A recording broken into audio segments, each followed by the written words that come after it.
Let's move on. Let's get on with stuff. What have we got anyway? Because we didn't have a chance to meet up this week. Me and Ricky could have done, but you said you were busy, Steve. Yeah, so that's probably why you don't get run down. But finishing work at about 4 o'clock. No, so I could have had the meeting, but we gave you a time, and you suddenly decided with very little notice that you couldn't make it. So that was the meetings and that. Oh. So what have we got then? What have we got? It's 1:20. What have we got? We're on till 3. Well, we've been talking. We've been doing well. We've been playing some great rock and roll. We've been playing some lovely songs. We've told them. We've explained a survey just for employees. Be careful. Yeah. We've put that out there. We put a shout out there. People know. I mean, would you say it was probably safest if you are an employer to never employ Mancunians? Well, I wouldn't go that far. I wouldn't go that far because you see that's only an average. So I imagine some Mancunians, like Londoners, are nice, reliable people. It's probably just a few bad eggs that throw the stats up a little bit. People that would go, I'm not coming in today. I'll put on some wet trousers. Sure. All right, stay in bed. Yeah. Stay in bed. Yeah. You still got them on? Yeah. Well, pop them off. Yeah. Put them on the radiator and go to bed with a little duvet. That'd be the best thing to do. Yeah. Yeah. So, all right, Carl. Right. What's your attitude? Is it because you're tired? Yeah. Well, why are you tired though? You weren't staying up watching those Channel 5 films again, were you? I'll tell you what. Me and Steve were having a little meeting yesterday over lunch about planning stuff for the show, and Gary Kemp came up to me, started having a little chat about old times, and I went, oh yeah. As he went away, Steve said, right, think of this. He said, Rick, don't take this the wrong way. Remember that sentence, don't take this the wrong way. So there's a right way and a wrong way I could have taken this comment. He nodded to sort of Gary Kemp and went, he's aged better than you. I went, well, how could I take that the wrong way?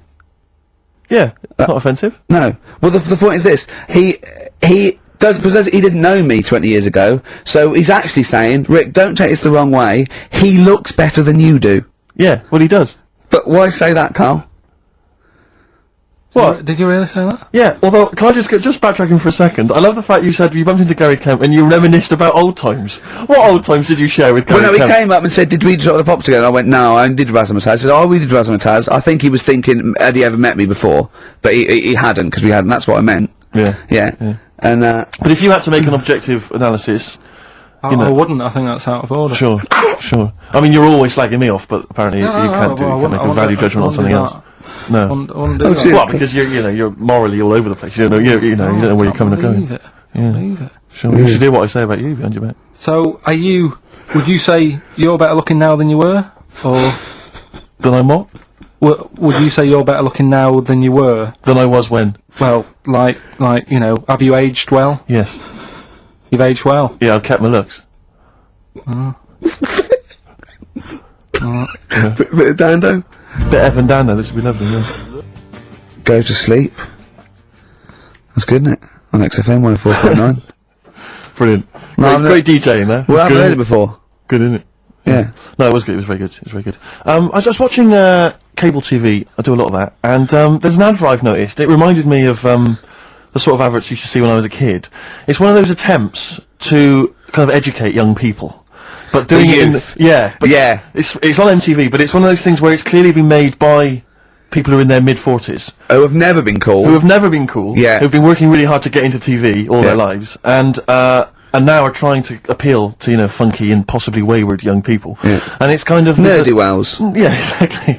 And it's a kind of stunning model, and two of her stunning model friends. But they're just a couple of average girls, going about their business. And, it says something like, and it's all shot very funkily, like a kind of, lock, stock and two smoking barrels kind of thing. And it's a girl, and she's just grooving along with her friends, and it's kind of like, the captions are things like, Isabella's 17. She's cool, she's quite funky, she's got these great friends, and they're sort of hanging out and laughing.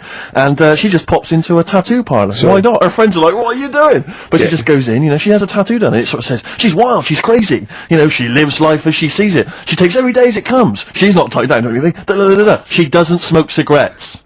Yeah. So if you think she's cool, if you think all this is cool, then you probably won't want to smoke cigarettes. Exactly. If you want to be cool, then like don't. Isabella or whatever. Except the thing with that is that people watching that, the youth watching that will go, well, Bill at my school, he smokes and he's cool. Exactly. Yeah. Well, this is the problem with it. Yeah. It's not that the impulse is wrong. The message is fine. It's just this thing. I can't imagine those things ever working with young people, No. with youths. It's like when you know, what was it? What it will do is that you'll get a lot of 13 and 14-year-olds sneaking out and getting a tattoo. Exactly. So the parents be going, I'd rather she smoked. Exactly. She might give that up Yeah, I sometime. know, That's for life. she's got a spider's web on her face now for the rest of her life. Yeah, exactly. Yeah. But it's like, you remember that thing when they tried to get young people to vote?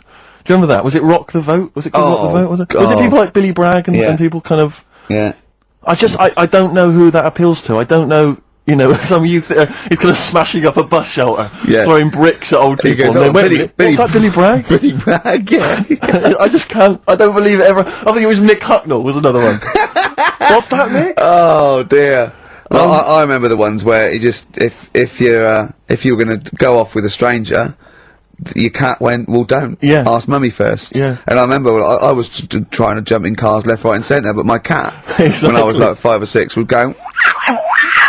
And I go, good point. Yeah. You're right. He could be a nutter. But I seem to remember the Charlie's.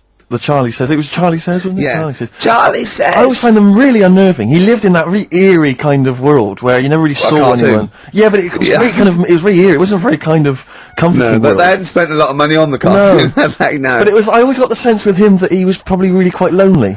But I like the fact is that, And that he had a cat Mummy and a was cat so could talk. pleased. But by the time I came out, they'd gone off and I missed the picnic. But Mummy was so pleased that I'd asked her. She gave me an apple. No, I think and she said- Charlie got something he liked. He gets a fish. Yeah. Right.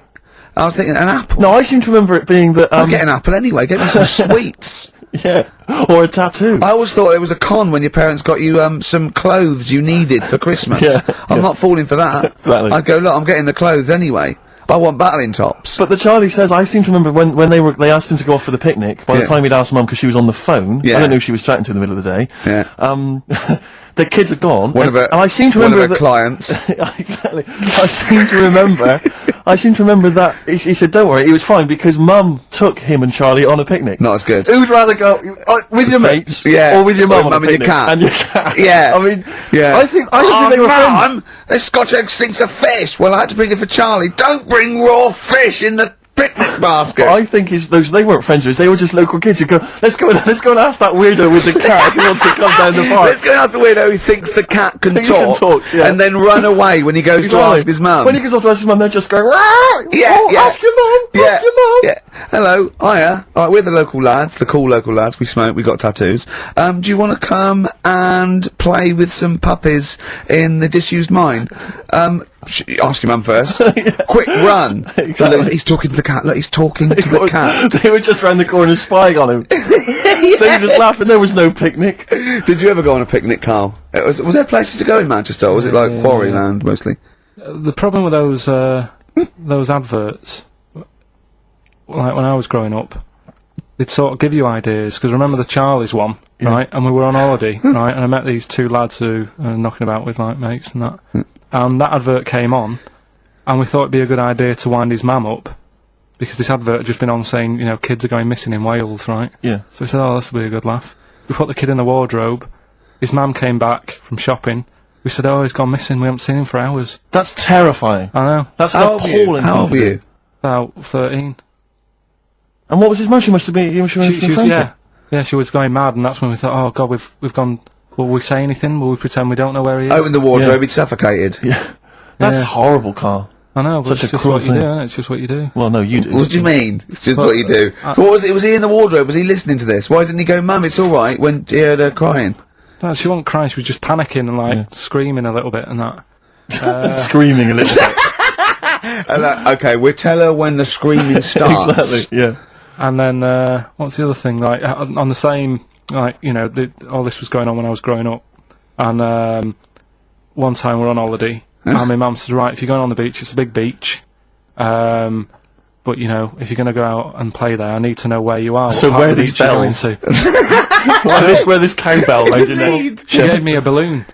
Good Give you idea. a balloon. A balloon, and it just, sort of attached to my arm, so wherever I was playing in the sea and that, you can see the balloon and that. Brilliant. But then the problem was, everyone else thought that's a good idea. Cool. And it was just like loads of kids with balloons and that. Oh, I've ruined it. So that didn't work. Yeah. I had to bin that idea. Weren't you in a car park once? Oh no, it was New Year, And we were all gathering up, you know, like in Trafalgar Square at New Year, everyone gathers and they have a big kind of party and stuff. Well, in Bristol, they do something very similar on a smaller scale. And I was there one New Year, I was with my friends, and for some reason I picked up a balloon during the evening. You know, I don't know where I got it from, but I was holding this balloon. And these girls came up to me and I thought, yeah, nice, you know, maybe a little New Year kiss. They came up, they said, hey, are you going to be here for a while? And I said, well, yeah, I probably will. They said, it's just that we've arranged to meet back at you at midnight. What do you mean? Because I was so tall and had a balloon, I was towering above everyone else. I said, what? They said, we're going to meet back at you at midnight. They said, don't worry, you can go about your business, because we can see you wherever you are. This is where Nelson's column is. No. No, this is in Bristol. Oh, right, okay, yeah. And so I'm sort of wandering around, and then at midnight, these two girls turned up again, and some of these lads come and meet them, and they're sort of laughing and joking. I'm thinking, they're probably going to invite me back to a party. I watched them get in a cab. They went off. They had a wild night. But then I did have a balloon, so it was a great New Year for me. I did have a balloon. Oh, should we have a little bit of two-pack? Yeah, if you want. Yeah. There's a great lyric in this. It's picture me rolling, right? But at the end, he's saying about look at me now. I'm drinking Remy and I'm in a Rolls Royce. And he goes, oh yeah, I forgot the DA. Can she see me from here? Can you see me, ho? And I think this is like District Attorney turning on the radio and Tupac going around going, can that ho see me? She's going, yeah, yeah, I can see you. Yeah, it's brilliant. I'll tell you what, we should get rolling. Rockbusters. No. All right. No. Well, he has done it. He just said that he was worried about it because we said it's the last one. What do you think, Carl? I just don't think. I mean, can I just say now, Carl? Seriously, I'm only responding to what we're getting on the email, which is people do not want Rockbusters. They really. There's one guy here who is. He says, it's James Pooley. He says he's preempted Carl by giving my answers to this week's quiz. I don't know what the clue would be, but his answer is no Van Ear, Nirvana. Yeah, good. No Vanny. Yeah, that sounds like one. Number 2, he's just guessed. I don't know again what the clue would be, but the answer is Kid Creosote. Yeah, that's good. That's a typical Rockbuster. That is brilliant. That's a better game. And the last one is Harry Seacombe. Yeah, that'd be good. So I mean, maybe we should reverse it. So people just, and we have to come up with the clue for them. And we win the prizes. Yeah. Have you got prizes ready as well? It's all there, but... Oh, I feel sorry for him now. I mean, what the prizes would have been.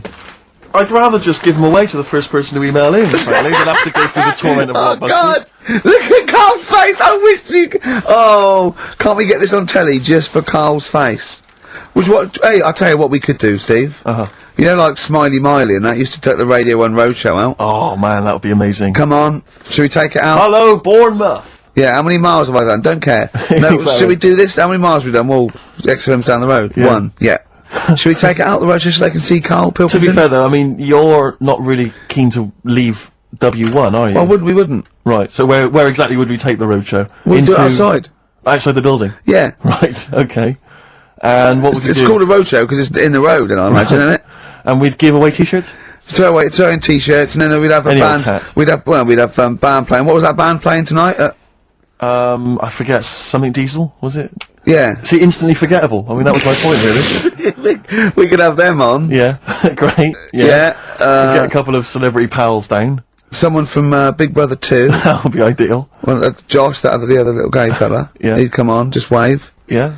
I'm beginning to like the idea. Yeah? Brilliant, yeah. So we'll have Josh, something Diesel, we're playing the Bull and Gates tonight, whatever it is. Yeah. Right, I'll throw out some t-shirts. Yeah. And then, Karl will do a live Rockbusters. Yeah? Well, I don't know. Do you want it? I just think that ruins it slightly. It would just bring the whole afternoon down, Rick, I think. We get it sponsored by someone. Yeah? No? Well, I'm just trying to inject a bit of... Read the prizes, what they would have done. There's a PlayStation game here. I guess it's maybe not been released yet. It's a little demo of that. What's this? The American Song Poem Anthology. I don't exactly know what that is again, but lots of songs on there and a couple of compilations, arbitrary compilations, the Club Anthems compilation, the best summer holiday album ever. Wow. You've certainly sold it to me, Steve. The best air guitar album again. Brilliant. And an old edition of Only Fools and Horses. So, you really haven't put the effort into the prizes, Karl. So if that's the prizes, if that's the whole point of the competition, and they're the best prizes you could conjure up, in God's name, how bad are the clues this week? That's why he doesn't want you to do it, Karl. Alright, we won't bother. Forget it. Doesn't matter. Good. Excellent. Well, that's resolved. Brilliant. That's excellent. What we have got, though, is Educating Ricky, haven't we? Well, another one of my little things. Oh, it's brilliant, then. So how long's this going to last before you want to get ditch this? Well, we'll see. A couple of weeks. Not like that, Carl. It's all one. It's one love, man. We're on the same team, man. Yeah, we're just one voice, man. One true voice. Like those lads. Yeah. They could play. Right, well, the Educating Ricky, They could right? play. Well, why don't we play a record and come back with Educating The Ricky? Wind, Cat Stevens. We need to get the Beautiful jingle song. queued up as well. Yeah, I'll get the jingle queued up. No, Yeah. I haven't got Neil Young lined up yet. No, not you, young Cat Stevens. I gave it to you. No, we're not playing that yet. Can we just play a record? No, This I is just told sounding you to. rubbish. Well, I This is told you squabbling. to. See, what? So why aren't you playing the record I told you to play? Because we've just had something chilled, right, from Tupac. Let's lift it up a bit now with a little bit of blur. Right? Come on, play it. Oh, how much you off? I just have. Busy Beat Blur on XFM 104.9. Right, we're gonna do Educating Ricky instead of Rockbusters. Incidentally, on the subject of Rockbusters, we've just had an email from Phil. He says, I could do with this week's rather shoddy array of prizes, as I'm doing a car boot sale tomorrow and need a bit more tat to fill the table.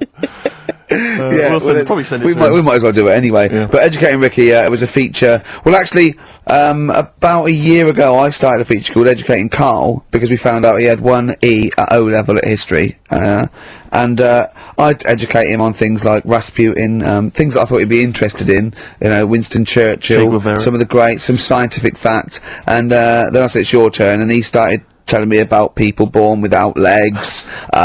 Some people have got a funny eye. There's a woman whose tongue's longer than her arm. And really, you know, turning the screw on education. Yeah. So, I don't know what he's got for me today. Maybe a dog born a cat. Let's have a look. We've done that one, we've done that. And is there, because often we should point out there's sometimes a crossover between Educating Ricky and Cheeky Freak of the Week, Yeah. just in terms of subject matter. Yeah, so we've done Cheeky Freak of the Week. We've done all the freaks. What have we done with the Freak of the Week? There's a dog. There was a woman that had the back legs of a dog. What was last week? It was the girl who was born with 4 eyes, 2 mouths and 3 legs. Sure. You weren't that impressed, so I thought if we've got to that and it's not impressing you. Let's We are a spin that, tough let's audience, spin I it, let's spin admit. it, let's move on. Is there Yeah. a jingle for Educating Ricky? Educating Ricky. Oh God. You've told me Educating Ricky. Very similar to some of the other jingles I've done. Well, they're made by the same people. Yeah, yeah. Right, Okay, what have you got, it's just, I mean, Educating Ricky is just stuff that I learn in the week, and I think that's interesting. I keep it up here, and then I share it with you, right? And some interesting stuff. One of them, right? You know, Mount Everest. Go on. I need more. Right. Well, there's a problem Yeah. because people are leaving rubbish up there and that. And like people, whoever owns it is saying, "Oh, That's it. is saying, forget this. They're leaving a mess and all that." But do you know why it's called Mount Sorry, Everest? what was that? That's one, is it? That's one. There's rubbish on Mount Everest. No, How many people go up there? Are we that's talking what- about people dumping old tellies and washing machines? Who's fed up? The Yeti? What are you talking about? No, I mean that isn't what I'm educating you. I'm just telling. This is part of the story. I'm just telling you Just a bit of context for you. that they're leaving loads of rubbish up there. Well, they're not leaving loads of rubbish up there, are they? No, they are. They're apparently Not the like right prams and washing machines and seagulls flying everywhere. mess. I don't know. I Anyway, don't know. But anyway, do you know why it's called that? You know why it's called Mount Everest? why it's called Mount I Everest? know the mount bit.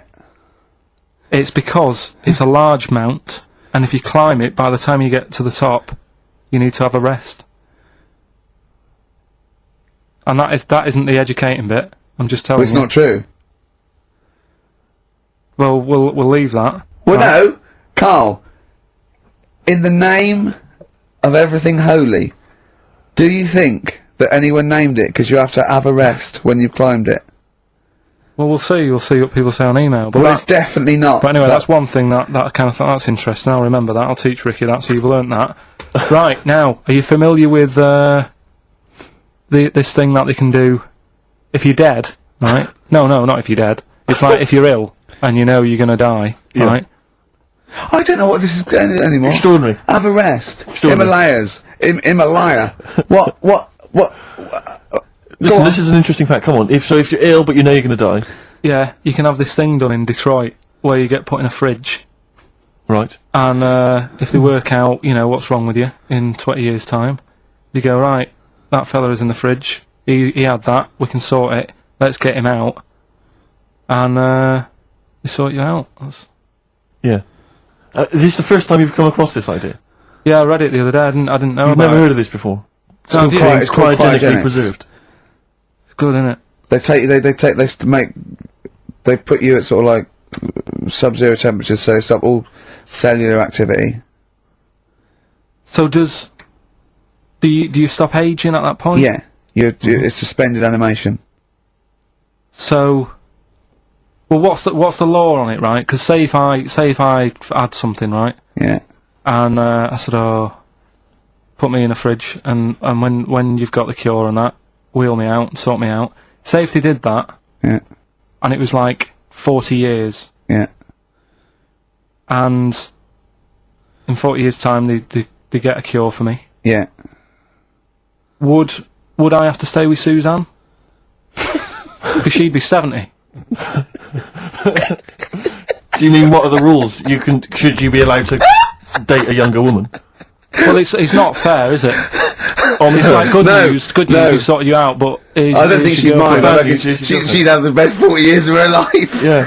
And plus, they're never going to find a cure for what ails you. That is genius. That is brilliant. You come out, you're cured, and you go, oh no. I love the fact that's what he'd be lying there. If you could think while he was in that state, you'd be thinking, oh god. She's losing her looks. Yeah. Just, oh dear. But everything else as well, like my job wouldn't be here. No. No. Although the figures would have gone up a little bit. Flat's probably gone or knocked down or whatever. Sure. Most of my family would be dead. Yep. So what's the point? What? How do you know about it? Who's done it? Well, famously Walt Disney, apparently. I mean, Walt Disney actually did die, but had his body preserved so that should they one day be able to bring back people from the dead, they need Walt Disney. hang on, who do we have? But with him, nothing is going to change because when he comes out, Mickey Mouse will still look the same. Sure. Plug and all that. Play a record! I don't know where your mind is! Play a record! It's brilliant, you just say words! It's the Aberrest! On XFM 104.9. So, Carl's a little bit fed up today, actually whinging, I mean properly whinging, fed up, reckons he's tired, reckons he's overworked here. But, do you know what I mean, Carl? Everyone gets tired. Everyone gets tired. Everyone does the same sort of hours to you. What do you do, sort of 9 till 6, 7? About 9 till 7:30, 8. Well, no, because a couple of times this week I've sort of met you for a drink about 6. So, it's funny, isn't it? That's weird. Some of the times I've come back after it, just for another 40 minutes or something whilst no one's around, try and get stuff done without phones going, without emails coming in. Yeah, we got to do it. Can I tell you what I think's a disappointment? Yeah, the department. You got to do it. I just think it's a disappointment that Carl hasn't been able to put that aside and rise to the occasion. He's only got to do this show once a week. It's 2 hours. I mean, you and I, we're tired. We've got busy lives. You've got one job. We've got about 6, and we're still doing it. Do you know what I mean? We still do it. We still. Well, you're a professional, Nick. I mean, that's why you've won multiple awards. Is because you're willing to get up there, even if you're feeling a little bit under the weather, even if you hurt yourself, you've got an injury of some kind. You're out there. You're doing it. You're entertaining. You're providing a service. Yeah. So it's disappointment. Yeah, but I've pressed all the right buttons at the right time. Indeed. Right. That's what I get paid for. Yeah. Done that. The adverts have gone out. Sure. You know what I mean? I've made you cups of tea. It's the negativity which is the problem. It's the vibe. You're bringing the room down. Bringing us down. And therefore the listeners. Therefore the listeners. Bringing us down. If you don't like London, you know what to do. Well. I'm trying to get out of here, aren't I? We just bought a new flat. That's not the best way. Buy a flat in Manchester, live there. Doesn't matter. I can always rent it out and make a little bit of money. Why don't you sell the flat in London and buy a street in Manchester? Pilkington Avenue. You could literally be the lord, the king of that street. People could come to you like Solomon with their problems. Yeah. Well, he's come up from London. He's got London ways. Now, interestingly, have you heard? Do you remember the famous King Solomon story that there are 2 women both arguing over whose baby it is? And they present this to them, they say, this is my baby, and the other one goes, no, this is my baby. So he knows one of them's lying, but he doesn't know which one. And so, And so what does he do? How does King Solomon solve that? How does he figure out whose baby is his? First, And what would you they're do? both white fellas, yeah? Both what? White fellas. Two women. Right, it's two white women. To be probably, they probably weren't, completely white.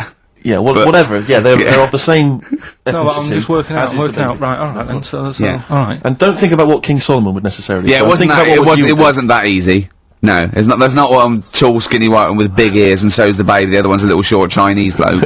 It's two women for a start. Yeah. Two women. Okay. The baby to look at could be either. He doesn't know which, but he knows one of them's lying, obviously. And is the one lying saying it's hers or saying it's not hers? Right. Okay. This isn't worth it, Steve. I'm going to tell you what he said, and you tell me if you think it was good or not. He says, well, then what we do is, as King said, what we do is, I'll take a sword, I'll cut the baby into two, and you can have half each. And one of the women says, no, don't do that. And one of them says, yeah, that's fair. Right. Do you see? So which one was it? Sorry? Who's... Well, no, my guess is the one that didn't want it done probably was the mother of the child. The one that didn't mind having the baby cut in half probably wasn't a mother of the child. Why don't you think, you bald little mank twat? Play a record. Well, I'm just, alright. Although it's not a very good solution. No, that doesn't I happen think in the NHS. the woman who was lying could have come up with something better than cut it in half. What you should have done is they'll give it to the other one as well. Yeah. Rose Smith on XFM 104.9, just trying to pep things See, up. you're up there. I mean, we've got lots of work to do. We're filming soon. We've got loads of things, admin, DVDs, everything like that. We come in here. This is Poxy. This is not a drop in the ocean, the sort of work and money we earn. Right, really? If we do this to keep charitable status.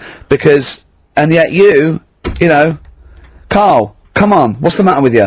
Are we doing Rockbusters? I'll tell you what. Come on, Rick. I'll tell you what. Because it's your special day, and I want you to have a great time today. Yeah. We're going to do Rockbusters. If you cheer up, miserable. He just got ratty then. Go, no, don't push it on me head. Don't put it on me head. Right, what were you trying to put on my head?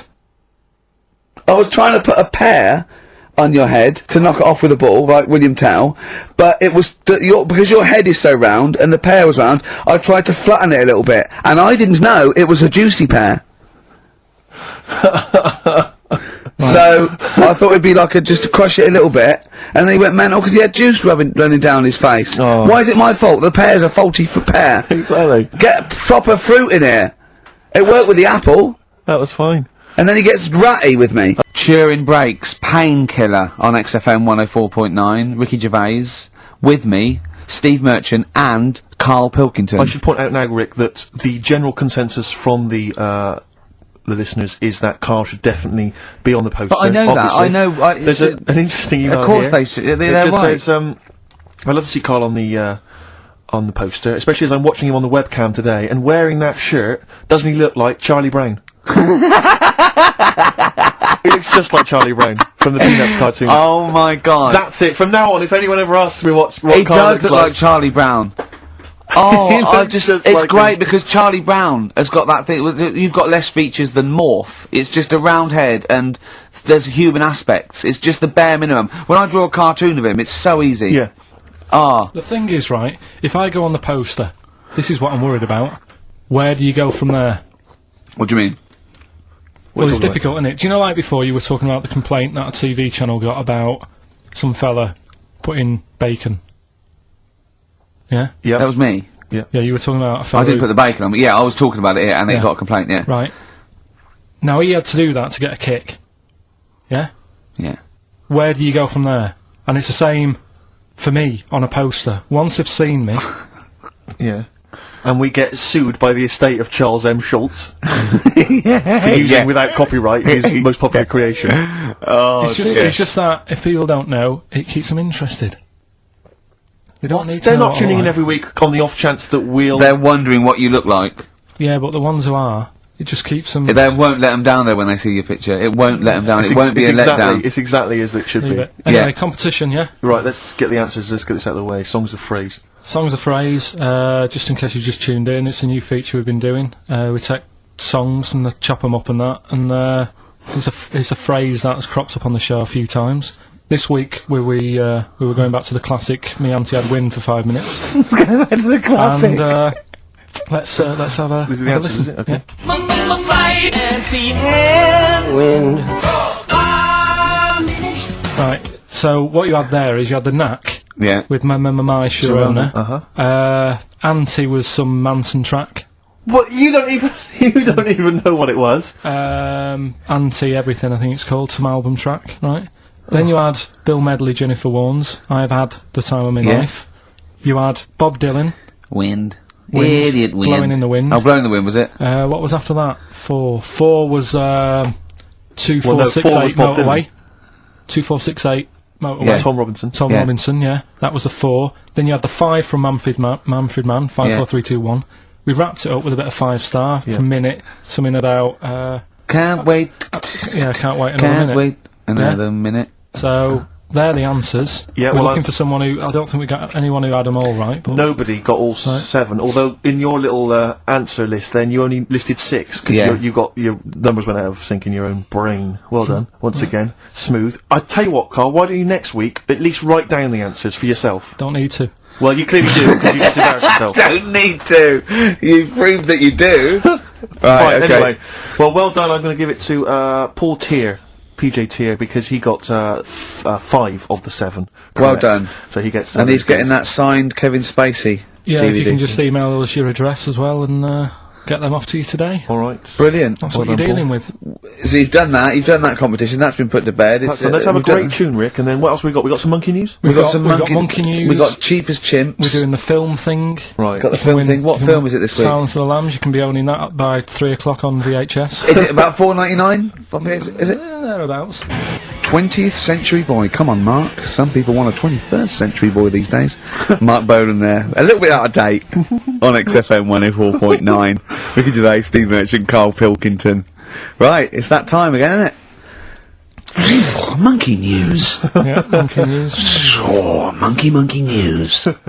Right, if you're a new listener, this is where we do a bit of monkey news. Oh, imagine him giving his chance on a news programme, Yeah. like News Night Review or News at 10. Over to Karl Pilkington. Yeah, alright. Monkey's gone mad again.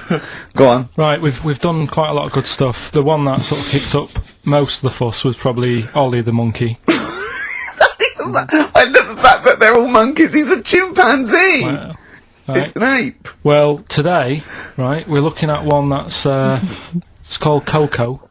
Oh yeah, the sign language one. Well, what I've read about him is he speaks, right?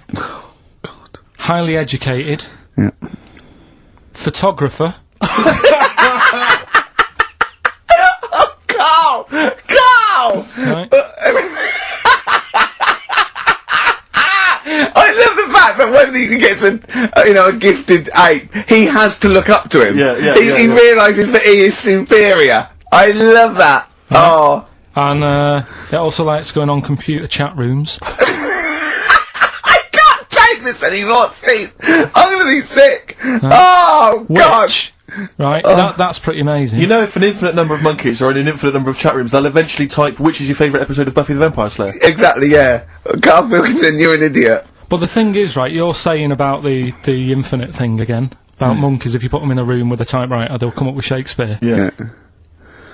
I'd sort of agree with that, right, with monkeys who can't do other stuff, but this one I reckon's going to be busy taking pictures and stuff. Yeah. I think monkeys that are boring. Is there a boring monkey? Would you ever have a chimp and you'd go, Suzanne would go, I've got your birthday present. And it's a chimp fella. He's about a sort of like a middle-aged chimp. No, I'd love it. I'm talking Would on you ever behalf go, of the... I'll tell you what, Suzanne, that one's boring. No, but I bet the monkey would get bored, I mean. Do you know what I mean? The monkey would be bored. I'd be loving it. I'd love to have a little monkey. Right? But what I'm saying is... You really would, wouldn't you? If Yeah. you buy him a camera, he'd be happy again, wouldn't he? Well... Yeah, but that's just it. You wouldn't get him it's like... If you can do other stuff, you don't want to do the boring stuff. Forget the typing, forget the monkey's typing. Talk about this monkey that's a photographer. No, what but you we talk- are in a way. I'm just saying that would be happier... Monkeys that have got nothing else to do, if they can't take pictures and that, and they can't go on chat rooms... They're happy to sit in a room typing away for infinity, yeah. Do you know what I mean? But he's got maybe a little exhibition to put on. Do you think... Do you know that most chimps and apes and monkeys still actually just live in trees.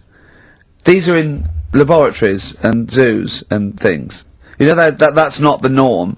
These monkeys walking around sort of chatting and riding bikes. Yeah. You know that's not natural. Exactly. No, I know, but it's... If you left a bike in the jungle and then came back a few years later, there wouldn't be monkeys riding around on it. And a book. If you left a bike with a book in the basket, right, and you went away for 10 years and you came back, there wouldn't be a whole new transport system and schools. No. They'd eat it. They'd throw it round and eat it. Alright then, so what you're saying is you can't... See, what I think is, right, and don't take this the wrong way in that, right, Stephen Hawking, Yes. right, now he had a bad illness.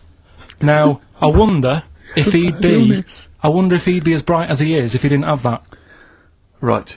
Because he's had time to sit down, he's like, well, what can I do? Yeah. They've gone give him a book. And he read it. I like that. Give us another one. Yes. He's got a lot of time on his hands. Yes. Now, what I'm saying is, monkeys... Yeah, Right. This one here, Coco, which I think was a gorilla, Right. right? That wouldn't have been happy on a little keyboard, just doing that all Typing day, away. because it'd be going, well, I could be out taking pictures. Sure. Play a record! Yeah. Do you know what I mean? Play a record! Yeah. Done. You're an idiot! There it was. There's the catchphrase. Once more. He is! He's an idiot! El Salvador on XFM 104.9. I'm Ricky Gervais. With me, the amazing Steve Merchant and the incredible Karl Pilkington. Alright? Right, we've done that. Monkey news. Right, straight. Let's hit them dead. Let's go straight with cheap as chimps, Karl. Right, well, this will probably finish today, to be honest. Oh, right? Because what if we looked at it cheap as chimps, we found out that... They eat one banana. Next, go on, do this one. banana a day and that. Yeah, that's Right, it. Brilliant. So what... It was a long-running feature. Go on. What? Sorry, can I just ask again? What are the rules with cheapest gyms? It's just, you know, if you wanted a chimp, how much would it sort of cost you? Brilliant. Title come first? So, yeah, Yeah. as always, that's the way they do it, right? Cheap as chimps. I thought I'll go online and see, you know, if I could buy one. How much do you reckon? £6,000. To buy a chimp. Yeah. Oh no, a ridiculous amount. Where can you buy them from? What sources? You shouldn't be able to buy them. eBay. What do you mean? Buy a chimp? From who? There was this website that was selling stuff. What you could actually. What are you talking? What are you talking about? Right, here we go then, right? I looked at it. Here's some of the other animals that were on there. No, wait a minute. What, are these poachers? I don't know. What, the zoos that got bored with them? Where can you buy a chimp? I don't want to give it a plug. Right, Some go on then. website, right? So what are the other animals available? Right, well, that'll give you some prices with the other animals, then you can try and work out if it's cheap as chimps, right? So, right, a camel. What do you reckon? £25,000. Right, $8,000 for a camel, right? Sloth, 40 quid. $3,000. Right. Last one, Bengal tiger, Oh, that's got to be pricey. $12,000. $1,800. What? Yeah. Carl, this is an awful website. That can't be true, mate. Right, That's so, awful. a chimp, Well, a chimp- $5,000. I'm going to go with $1,000. 55,000. What? Yeah. That doesn't make sense. It's mad, isn't it? Yeah. So, But I don't know what to say because this is rubbish anyway. What website can you buy? Okay, get me a tiger. Here's a grand. Get me a tiger. well, I don't know. You're an idiot. Postage and packages and... Sorry, so where does the cheapest chimps element come in? Well, that's sort Aren't of you supposed to rounds it up. shout, it's cheapest chimps at the end? Well, it isn't. That's why I want to finish the feature. I don't know what is the cheapest chimps? Oh, this is amazing. This is amazing broadcasting. So, We're up for a Sony award, aren't we? I hope they're listening because it's ours. Yeah. I mean, think we've got it in the with features like cheapest chips, it's ending because they're not. bag. It's in the bag. And Rick. do you remember? Here's Athlete.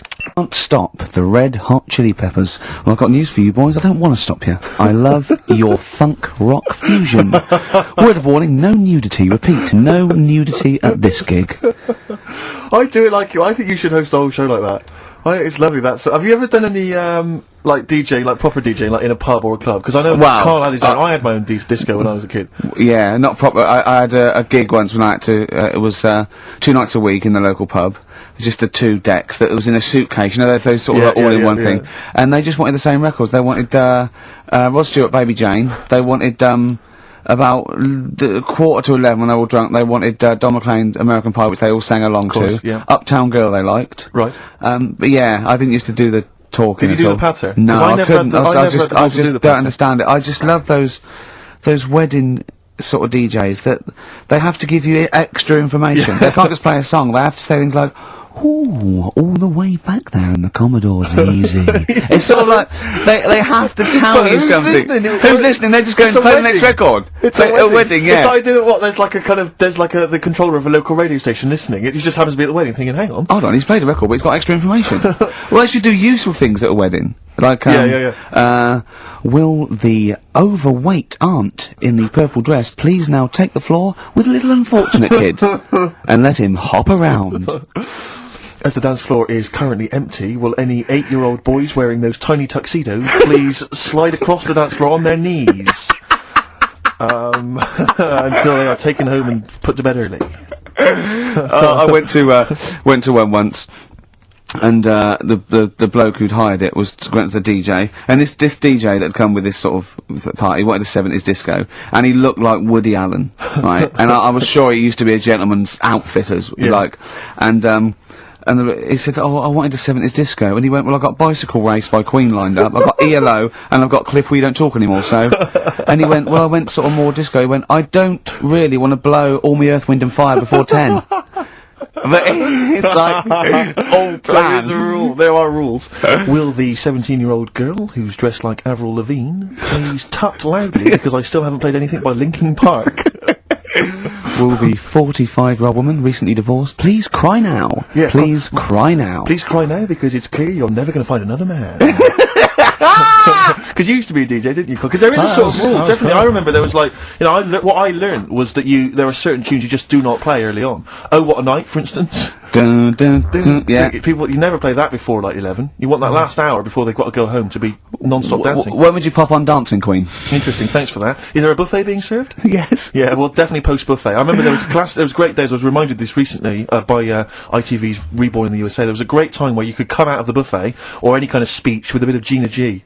I remember there was a great period for a couple of years where that was always a barnstormer. Sure. Sadly, no longer the case. What about, I mean, because the danger is, of course, you go back to the 70s, maybe you got Dancing Queen, but how many do you play before you come into the 80s with perhaps Billie Jean? Or Soft Cell. Soft Cell's always a classic, yeah. I'd love to hear that. And, because there's always controversy now, as to whether Love Shack is overplayed. I know that's a big discussion now. I've never liked it. I just like, will any 35-year-old men please now dance ironically to Bombastic in the vain hope that someone will actually find them attractive? Love Shack, oh no, never liked Come it. on, Eileen? I never, yeah, alright, I just never liked any records that with a hint of novelty about them. They are popular though, they're floor fillers. I hate them. You haven't done DJing now, have you? Exactly. What do you mean? Singing on the other side of your face. Have you? Yeah. Have you? Yeah. Not you didn't play popular. Dexter's Midnight Runners? Probably. Yeah. Yeah, I mean, I didn't plan it out that much when I did it. It was like, I knew I had the tights and cigars to give away. Yeah. Which he at the stole raffle. from his parents' bedroom beforehand. Yeah. Why were you giving away stuff at a disco anyway? Why aren't you just playing records? Because people liked it, didn't they? If it wasn't... It hasn't changed. We're doing this. We talk rubbish, we play records, and we give away crap that we found. Yeah. It hasn't changed, does it? And, so I had some good times. I mean, for people who haven't been listening all the time, it was called Pilkey's Making Music. Yeah, It was like Pilkington, and my mate was called something Making, and the music was what we played, right? And I had some cards made, had some nice blue glossy cards made, but they were quite expensive. Yeah. So I used to hand them out, and then they'd say cheers for that, and say, no, write it down, write the number down, I want that back. Yeah. Brilliant. Because they were quite pricey. Yeah. Classy businessman there. Made, I think Richard Branson used to do that. I think so, yeah. Saved a bit of money, because my dad made some some lights for me. He just like He said he made them. He found them in a telephone box. People were making phone calls in the dark round the neighbourhood. Exactly. it was just white bulbs in like a box, and like my mate making, he used to just flick them on and off like the thing, and then they'd be in time with the music and that. And Perfect. Well, you had to sit there and flick I the love lights that. on I and love off. that. We got our sound to light system. What's his name? Colin. Yeah. Brilliant. right, so Did you ever we did rent that. him out? Right, well, we never had any disasters, right? But my mate did one, right? And I don't know if it's that funny, really, but it. I'll have to tell you anyway, right? He was doing this gig, and it was probably one of the biggest gigs, right, that he ever had. Must have been a couple of hundred people there, and in like a big sort of warehouse thing. Anyway, for some reason, there was some problem with a big speaker that fell, right? So the police turn up and stuff. Right. And they try to control the night, and they're going, can everyone sit down? We try to control it. Can you sit down? So anyway, you get a few like little groups of people sitting down on the floor, and people were still stood up, and the police were saying, look, you know, we're going to cancel this whole night if you don't all sit down, and more people are sort of sitting down. It's going on for about 20-odd minutes, right? Will you please sit down? And it gets to this point when there's just one lad stood up in the middle, and he's going, look, you're ruining it for everyone. Will you sit down? And it goes quiet for a bit, and someone's muttering something, and he goes, the lad standing up has got calipers on his legs. Can we have a round of applause for the kid? Who said that? It was this lad who was doing the DJ. He was the DJ. So, like, they kept the police and everything were saying, well, you sit down, you're ruining it for everyone else. Dear. You know, the quick way to sort that out would have been to play upside your head. Or sit down. Yeah. But most of mine I had good nights. Yeah. Always got rebooked and stuff, and I had a bunch of Venture Scouts went mental once, had a food fight. What were you playing to Venture Scouts for? Well, we got booked by everyone, Rick. I mean, we started with weddings and local, things, but we soon went up. At one point we played a massive gig in a big tent in the middle of nowhere for some scouts, and they absolutely loved us. Rage Against the Machine. Oh, they couldn't believe their luck. Do you know when they say weddings and bar mitzvahs? Do they get a lot of discos playing bar mitzvahs? Is that a big? I don't know. So. What happens at a bar mitzvah? Well, I've not never been to a bar mitzvah. Could someone phone in if you've had a little bar mitzvah? Tell me what it was like. What did you play at a bar mitzvah? I don't know what the occasion is really. It's becoming a man, isn't it? Yeah. Right. We learned something, won't we, Carl? Yeah, all right. Do you want them to phone in? Yeah. Do we? Well, Okay. I want to know if they really do have DJs at bar mitzvahs. All right. Oh wait, How 700. interested are you in that? Well, I don't want to embarrass myself one day. Sure. That's Carl, you've got to learn, haven't you? I'll tell you what, have we got time for the film thing as well? Yeah, play the film thing now. No. Let's play a tune. I'll Let's play a great play tune. tune. The Cure on XFM 104.9. Wow. Brilliant. Someone called in, she's been to a bar mitzvah, and they do have apparently a crap disco. And apparently, what happens? Well, Carl asked her what happens. She said, you just sit around and see the kid who's getting bar mitzvah, or the man now, get given loads of money. Right. And I said, is there a female equivalent? And apparently there is a female equivalent of a bar mitzvah, but she didn't know what it was called. What's that? A bar titzvah. Right, I'm just going to add to the list of people we've offended. Sorry to Jewish people as well. Yeah, we've got to So sorry to Jewish people, sorry to Chinese people, sorry to Welsh people. ugly fat women. Well, don't put the Welsh in twice. Sorry to Elvis fans. Elvis fans. Animal lovers. Animal lovers. Brilliant. Well, lovers of great radio. Yeah. That was, music lovers. Good, well, sorry about that. Apologies to all of you. Yeah, and, We haven't even had time for, we haven't got time for the film thing this week. oh, why not? Just, it's running tight, really. Are you sure? We haven't done Cheeky Freak of the Week. That's a new feature, isn't it? That's a new feature. Cheeky Freak of the Week. Let's do Cheeky Freak of the Week. What is the cheekiest Freak of the Week? So I'm just going to apologise now. I've just add freaks. Sorry to freaks. Okay, right, go ahead. Well, I say it's a new feature, but we've sort of touched on it in the past with We always talk about freaks. Hairy Chinese Kid. Yeah. We've had the Pillow Man. Yeah. Oh, you called a draft excluder. Just make a note of that, would you, Rick, on the Yeah. list? People without arms and legs. But at least, you see, the Pillow Man, what do you picture? Because I was saying to Ricky in the week, right, I'm a great fan of the Elephant Man. That's his. You know, that's his favourite freak. Of the all Elephant the Man. freaks, that's it. Do you know why he said? Do you know why he said? He said because you get what you pay for. When someone says the Elephant Man, you get what it says on the tin. You know you're going to get it. Do you imagine, Steve, if you had a mate and you said, where are you going? He said, I'm going to go and see my mate. And you go, which mate? And he said, the Elephant Man. Yeah. Straight away, you haven't even met him, but you know what he's going to look like. Yes. Right? That's what I like about that. Hairy Chinese kid. Yeah, you know what you're going to get. Pillow Man. Pillow Man. Yeah. Not so good. What does that mean? It could be one of those big fat things on that show, couldn't it? A big pillow, like a. Yeah. You know, they had that big thing about the fat people and feeders. They were getting up to like 60 stone and that big one. And there's a thing called fat admirers that just fancy fat women, right? And You writing that down? yeah, sorry, and they had blow up versions. It looked like a bouncy castle. Wow. Yeah, Really? yeah. You'd be knackered when you blew that up. Yeah, You just wouldn't want to go forget it. Yeah. Oh God, Well, that's I- people being cruel as well, isn't it? Because after watching the programme on Channel 4 about the fat people and fellas who like them and stuff, there was a story on one of the news websites about some fella in Germany, right? He was a big fella, must have been about 50 stone, and he fell over, right? And I think he hurt his ankle or something. And Timber. they sent firemen instead of like an ambulance. Yeah, So straight away they're having a bit of a laugh. they're not. No, they've got winching gear. Well, they didn't know. They didn't have winching gear. They had to use the hose pipes What? to carry him out. I think it was Anna Nova, that news website. They had to use the hose pipes, so they made like a bed using the hose pipes Oh yeah. and had to carry him out on that. And then they had to sort of get him into a special truck, they said, and do the same when they got to the hospital. I mean, that's a bit... That's mad, isn't it? They shouldn't do that. Although, Carl, I'm loving that story. I'm just worried that we're not going to be able to fit in Cheeky Freak of the Week. What's the which Cheeky is one Freak you of the week? nominated? Alright, cheeky freak of the week. Something I found on the net. Yeah. Fella who had 27 toes and fingers. In a jar. No, still on him. And proper ones as well, not like little stumps and that. Proper, fully formed fingers. He Was had it- like... Was he a pianist? Close-up magician. I don't know what he did. He just said that he was... Cat's cradle professional. Did he ever work on finger bobs? He was saying in the week, For the crowd scenes.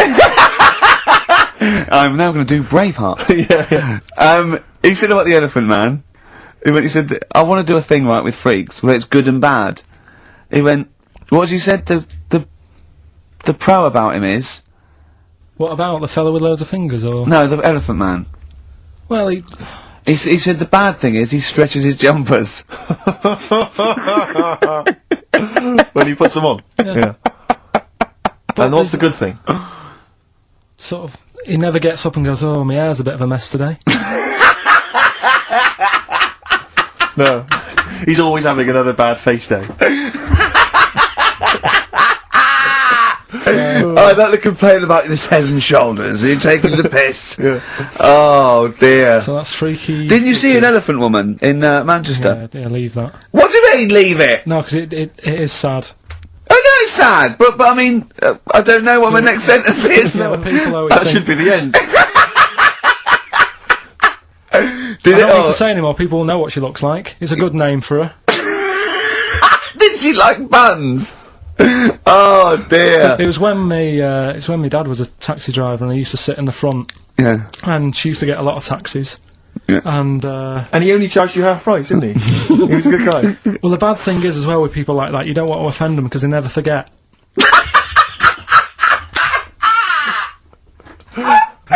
Oh, go! But, Go, Pilkington! I was sat in the front of the cab and my dad goes, right, we're going to go and pick the I can't even tell you the name. These guys, it's just evil. What do you right? mean? No, leave it. So she's got... No, No, Carl, please. tell me what he said. No. You've already stitched him up with Stephen things from Little Welsh I don't fellas. care. Right, what did he call her? Steve, back No! away from this, I really Carl, don't want To to be to. Carl- fair, our opinion of him is already pretty low. Look, tell me what he said. No, it's not. I'm scared of what my dad gets. It's the person who's got... the She's thing not wrong. listening, is she?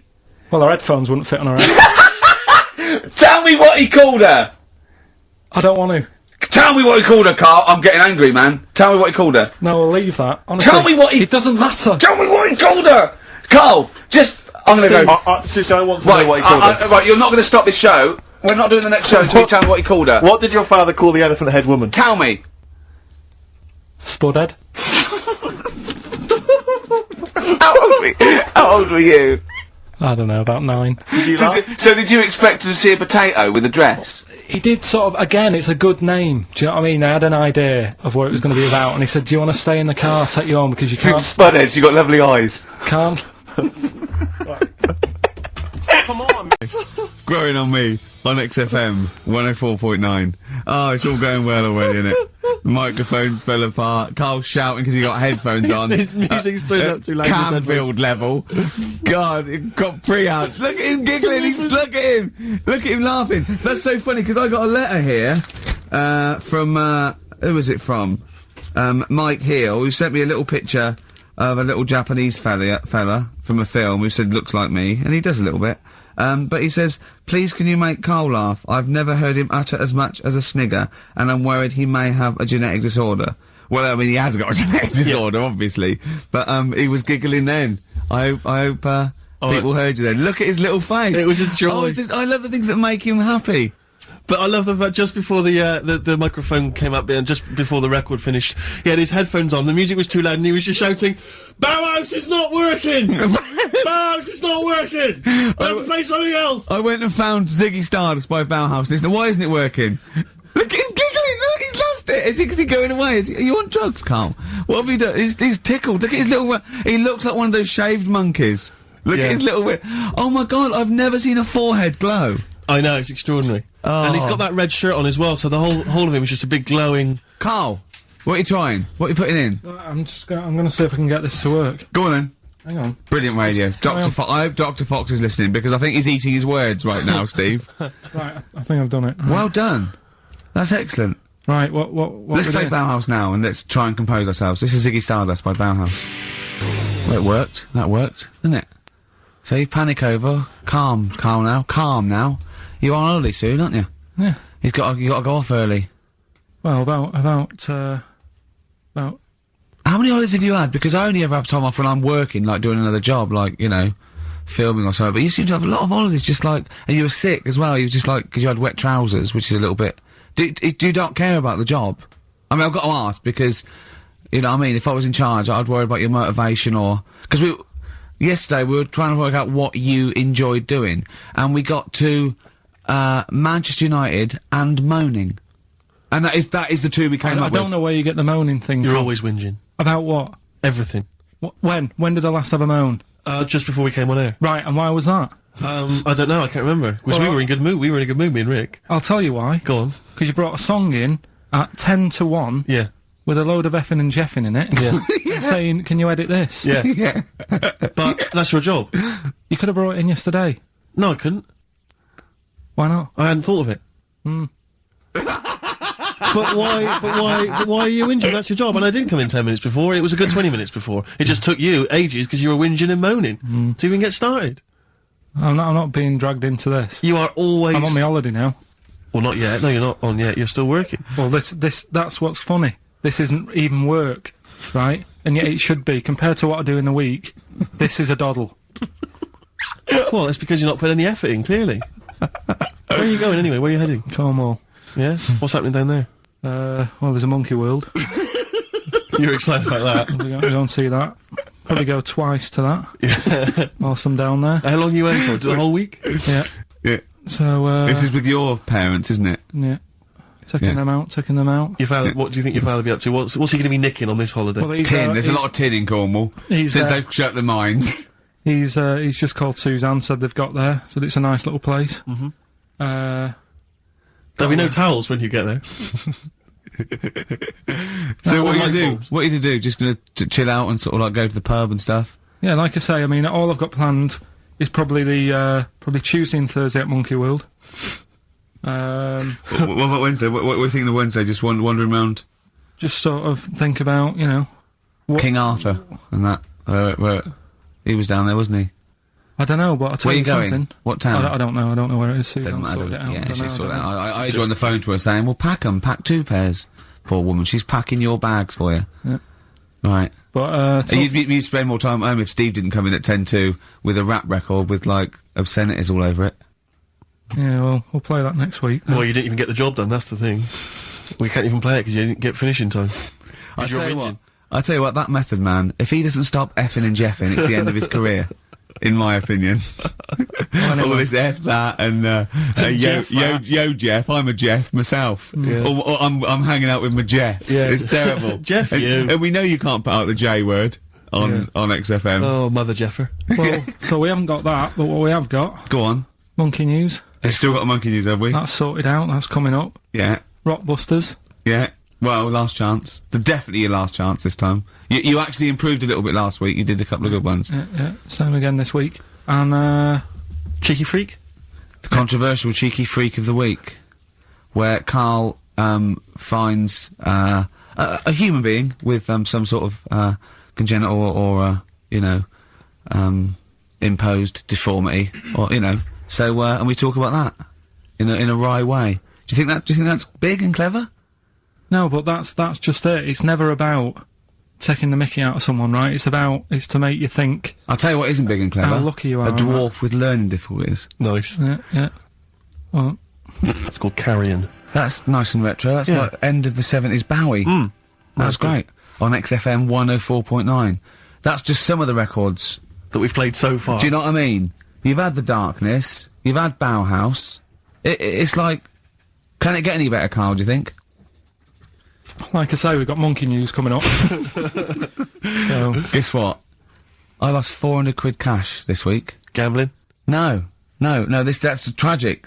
This is why it gutted me. It wasn't even on your gambling addiction. No, I had a photo shoot, I had a suit, right, and I'd claimed back some expenses, and I'd had it in my pocket, and then when I took the suit home, it must have fallen out in the street or the cab, and I remembered it, and I went every pocket twice, and it was just the fact, I don't think about, oh god, that's terrible, that's a terrible blow, I think, oh god, if I had it back now, it would be free money. Yeah. If I suddenly found it now, I'd have £400 that was just free money, and I had a little nap to get over it, and I was, And you were fine. I was okay. But that was someone just found what a gift that is. Oh. Just, I mean, untraceable. Was it in a is- money clip? Was it rolled up in a money clip? No, it was just literally 400 quid in an envelope. And that's so a that treat. I know. See, I'd always hand it in. I genuinely would, unless I found it in the middle of a forest or something. If it was in the street. Do you know what I mean? Though, Because a bear dropped it. yeah. But I mean, if I found it in a pub or a cab, I'd just hand or it an to escape anyone that who you're was in. rummaging through. Yeah, exactly. Yeah. But I'd hand it in. Well, But there's no way. If they found it in the street, there's no way they could do it. It goes to the police station and it sits there for 6 months. But Yeah, exactly. Well, it's a waste of time. Pocket it. But because when I was younger, I remember being outside a post office once when I was about 10 or 12 and finding a purse and thinking, oh, that's nice. And opening it up, there was some money in there and a pension book, and so it was obviously an old lady. I found an address, I sent it to her, and my mum said, you've been so good there, you'll probably get a little reward. She'll probably send you a little reward. Nothing.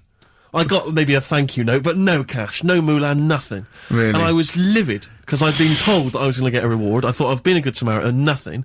So, many moons later, when I was at university, I learnt from that, and this is the most bizarre thing. It this was like, explains a lot, doesn't it, Karl? this is like the Mary Celeste. I went to a cash point to I thought, I can't get my card in here. And I realised there was already somebody's card in the machine. They'd put the code in, but then they just disappeared. They'd been kidnapped or something. So it was just there, waiting, sitting. Said, what do you want to do? And it gave you a number of options. I thought, interesting. Steal or go to heaven? Yeah, exactly. He went, oh dear. Yeah.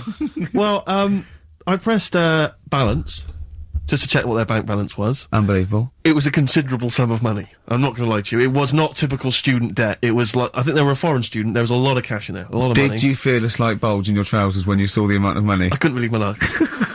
I thought to myself, now then, I could just take that card out and hand it in, or I could teach them a small lesson Right. and maybe give myself a reward, because last time I did that, I didn't Yeah. get a reward. So if I give myself £30, then I'll take the card out. 30? Give myself 30. You didn't really? pounds. Well, I thought that's a good reward, and I went in, I handed the card in, I took that Steve, and that's a little reward for me. And I'll tell you this, don't think it's evil, because I went in and I bought everyone a drink. Well, brilliant. Yeah, I didn't tell them I got the money free. Well done. Excellent. So- probably gangsters are quite generous with the No. money they've stolen from other people. Yes, but someone's negligence, Rick, has lent. The thing is this, right? Steve, I believe it, except they're buying people a drink, Carl. What do you think? Well, I kind of thought that when he said it, but then I thought, but they'll be buying him back. So he's still for that. So in a way, he's still a winner. Yeah. Everyone's a winner in that situation, including the student, because frankly, if there had been a less scrupulous person who found it, they'd have probably helped themselves to a considerable sum. I cannot believe he did that. There was thousands and But thousands of pounds in there. What if it was? What if Beadle had jumped out and slapped you with his little claw and said, "We've been filming this, merchant"? Well, what? So what? How old were you then? I don't know, 19, 20? Would you do it again, or was it just to get the world back for the old lady's purse? Possibly do it again, yeah. You're joking. Well, you've got to think of it this way. You've got to think of it as there was a lot of money in there, and someone less scrupulous than me would have taken a fortune. They'd have cleaned them out. Whereas I just took a small reward, which I thought was more than enough for someone's negligence. And I've returned the card. They've got the card back. Everything's fine. Think of someone else. I could have gone on a spending spree. I could have been buying stuff, all sorts. Yeah, but it wasn't yours at all. Yes, You turned but it in. they probably would have given me a reward. And because, you know, sometimes people forget or, you know, they don't give you a reward, I thought I should He had take to it go at your myself. dad from nicking a loaf of bread out of a phone box. Yeah, but that's because it's for old people, geriatrics and stuff. How do you know how old was your people who you were robbing from? He It's probably would it was have on a went student hungry. campus. Wow. I think it was more. I thought it was excellent behaviour. I thought it was that's good, honourable incredible. behaviour. That's showing another side to him, hasn't it? What would you have done, Carl, in that situation? And tell the truth. I might have helped myself a little bit. There you are. I don't know what this is helping No, yourself a but- bit. Like you say, just sort of, you know, send them back and sort of say, you know, If you find a £1 coin in the street and you can be bothered to bend over for it, then have it. But someone's cash point card or personal belongings. I'd let them know though. Did you send it to them and say, I've you know, I've service charge included. I've took that out already. No, I handed it in to You'd the. let them know. What do you mean? You'd let them know? I'd say, you know, you're lucky here, right? I just took. I'd probably take 20 actually, Okay. because that's just like one note. Sorry. Right. Okay. You are winding me up. No, I'm not. I mean, not for once. I mean, I know what Steve's like. He is tight, right? He is, and you know that, don't you, Steve? I mean, I'm Financially, not- you mean? Well, no, I mean just the way you are. You're very Sure. sort of, you know, you're not careful. wasteful with your money. I'm careful. No, I'm not wasteful. Absolutely right. No, but to the extreme. Not towards the extreme. Not towards the extreme. No. Look Come after on, the come on pennies. now. The pounds will take care of themselves. All right. Simple to remember. Good advice. Yeah, All right. But the thing is, right, I know that I take the mickey out of you for, like, you know, the way you look and stuff. Sure. Right. Well, I'm right back at you. But the thing is, you can't help that. Absolutely. But I'll tell you something that women don't like, Sure. and it's fellas who are tight with the money. Sure. I'm not frugal with money with ladies. I'm frugal with money with you. Well, I've got no reason to splash money out on you. I've never seen you splash money out. Well, you've never been out with me. Steve, have you ever splashed out on a lady? No, but I hope to one day. The right lady. Play a record. Out of Time on XFM 104.9. Ricky Gervais, Steve Merchant, Karl Pilkington. Talking of money, Steve. Look at this, right? It's in the paper. A wife has had her beauty insured for £100,000 in case she grows ugly and her husband walks out. Nicole Jones, 26, of Chipping Sodbury, Gloucestershire, says £200 a year, pays £200 a year for a policy. She arranged it as a present for her husband Richard. Her beauty will be judged by a panel of builders. So, Have they been selected beforehand, do you think? Do the I insurance don't company know. know who they are? I assume they're complete strangers. So suppose, like, in 30 years' time, he looks at her and goes, "Oh, you've lost your looks." She goes, "Well, have I?" Yeah. He goes, "Well, yeah." "Well, have I?" Calling the panel. Some bills going, Yeah. all right, get him out for that. Well, never mind that. It's yeah, she's lost it. Right, Well- 100 grand. well, they- 100 grand coming your way. They stand on some scaffolding. Yeah. She walks by, Yeah, and if they will whistle, that is amazing. do you think they'd give her a quote first? Yeah, what if they say, "Actually, love, you've got nothing to lose. You're not oil painting anyway." Yeah. We can't come round and judge your beauty for at least 2 I mean, weeks. that is just open to abuse, isn't Yeah. it? £100,000. Because I remember in Japan, they're mad on golf, right?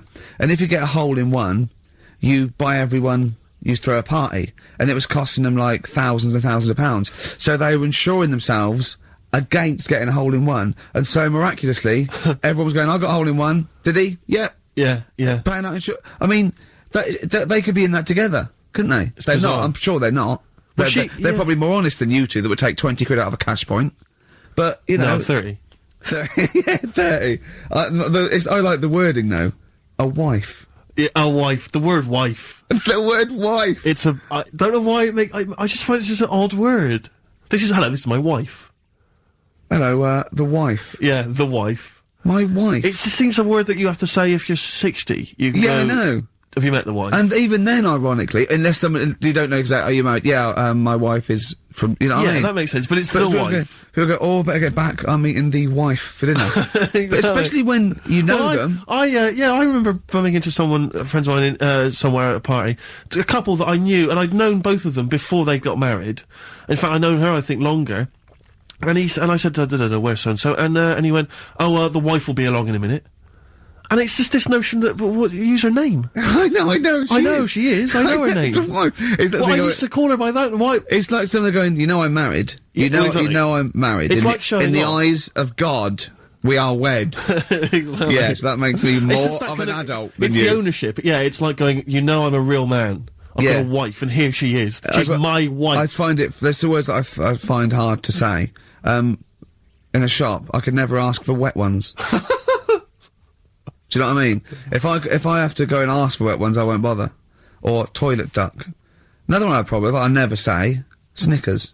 Why? Dunno. I think it's I grew up with Marathon. Yeah.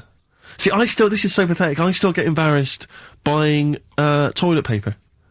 Really? You know, if you go into, like, your 24-hour shop just around the corner, not a supermarket, big shop, but if you just go in there and you're just maybe buying some milk, Yeah. a chocolate bar, because it's like they know what you're up to. No, But they know you're going to use it to, you know, when you're going to the lavatory at some point. It's too intimate. But You exactly, you just go, I know what you're thinking, I'll be using this after masturbation. Thus saving all embarrassment. Back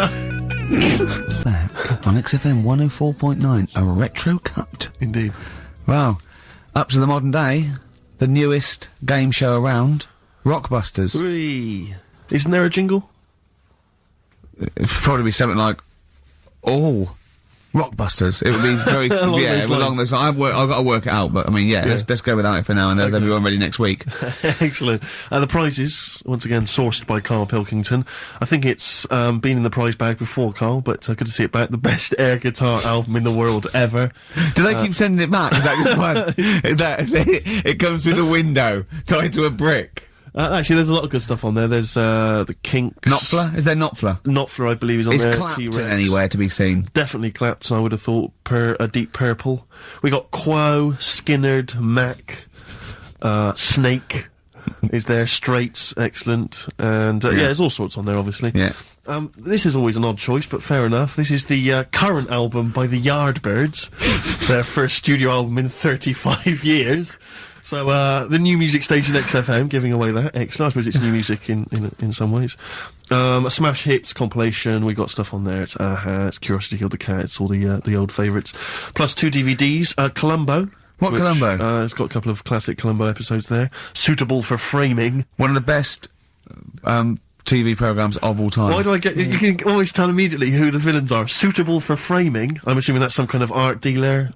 Yeah. Maybe an artist. Candidate for crime, presumably some kind of presidential political candidate. That'd be good, I'm sure. Columbo. I mean, Stab Woman. That was my favourite episode.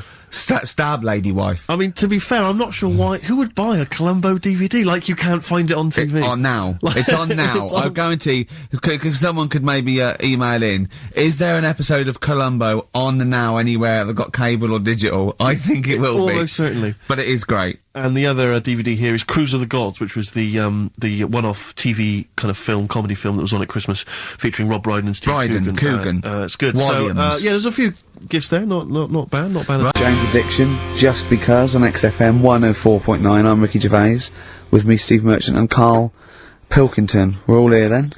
Oi, oi. About 1:05. Yeah. Got 2 hours to go. I imagine you've got all kinds of treats lined up, Rick. Well, there's lots of things on the show. Great music. You know, Nirvana, Radiohead, The Darkness, to name but 3. Can I play you something from Led Zeppelin later? Yeah, please do, and maybe some Neil Young. Oh. Now, coming up also on the show, we're continuing a thing we started. We've only got 4 weeks to go before maybe we either give it all together or go away for a couple of months. 4 weeks or 3 weeks now? Is it 3 weeks? I'm not sure. I don't know. I think it's the 16th of August, isn't it? Cannot end soon enough. Wow. Might be that, it'd be a shame to end it forever, but it's all up to Carl. But again, he's in a grumpy mood. We've tried to try and up his attitude, and it's them, it's the listener that counts, Carl, not us. We may be feeling bad, but you, the listener, count. You come first, yeah? Okay, up, yeah? Big 'em up. Big up London. Big up you, the listener. Carl, leave yourself at home for a little while, yeah? We're going to continue that thing we started last week. We're doing the list of the most hated people in Britain. It's not us, it's the listener. So we're, keep coming with those suggestions of people you just obviously you don't hate them. We don't want a list of mass murderers, dictators, and politicians. You can have them, but mass murderers and politicians. What's the difference? Good point. Good point. Satire. Satire, yeah. No, we're doing some jokes like that as well, aren't we? Satire like that. We're trying to get onto Radio 4. Trying to get on there, yeah. And if there's any kind of amusing show that perhaps takes a sideways look at the week's news and they need new people. If there are any Radio 4 producers who have been knocking around for about 12 years with the same old hacks and they're desperately trying to get on telly, they want to give us a call. We're not interested. No. We've got bigger fish to fry. But yeah, so if people that you hate, minor celebrities, people on TV, pop stars you don't like, email in ricky.gervais@xfm.co.uk. And I'll tell you what, then we'll do like the Channel 4 do, then we'll give you the sort of list of the top 10 at the end, and you can vote within that top 10. I'll tell you the ones out in front though. Could we wire up some kind of premium rate phone line so that we make a fortune We from can't afford it, but if when you email in, if you could also maybe send us a lottery ticket, then, you know, we'll make something out of this. The ones in the lead, I'll do in no particular order, but these are the ones way out in front at the moment, is Chris Moyles, Robbie Williams, Chris Tarrant, Davina McCall. Interesting. I'm sort of surprised at, but I know that it's probably just I think over she's just been on TV too much lately. Yeah, that t-shirt annoys me, Big Mother. Sure. That annoys me. We don't care. We don't care whether you're pregnant or not. Loads of people have children. Yeah. I don't care. Get on with it. And Dominic Mohan. So, there's but think of your own. There's a lot of people just coming up behind there though. Graham Norton. He's just approaching from behind. Oh, there's the sort of stuff. It's sort of like we've done satire, we've done innuendo. I mean, he's the king of the double entendre. Well, he's the king of the single entendre, but we can double it up if you want. If anyone... 104.9, this is the sort of things we're available. Go on. If any I'm loving this. This is going to be good. I'm loving what's coming next. What? If any of the producers of Carry On London are listening and they need some new talent to write some smutty innuendo, I think we're your men. Yeah. Anyway. Carl, you better press the knob, right, to start the record. Spunk.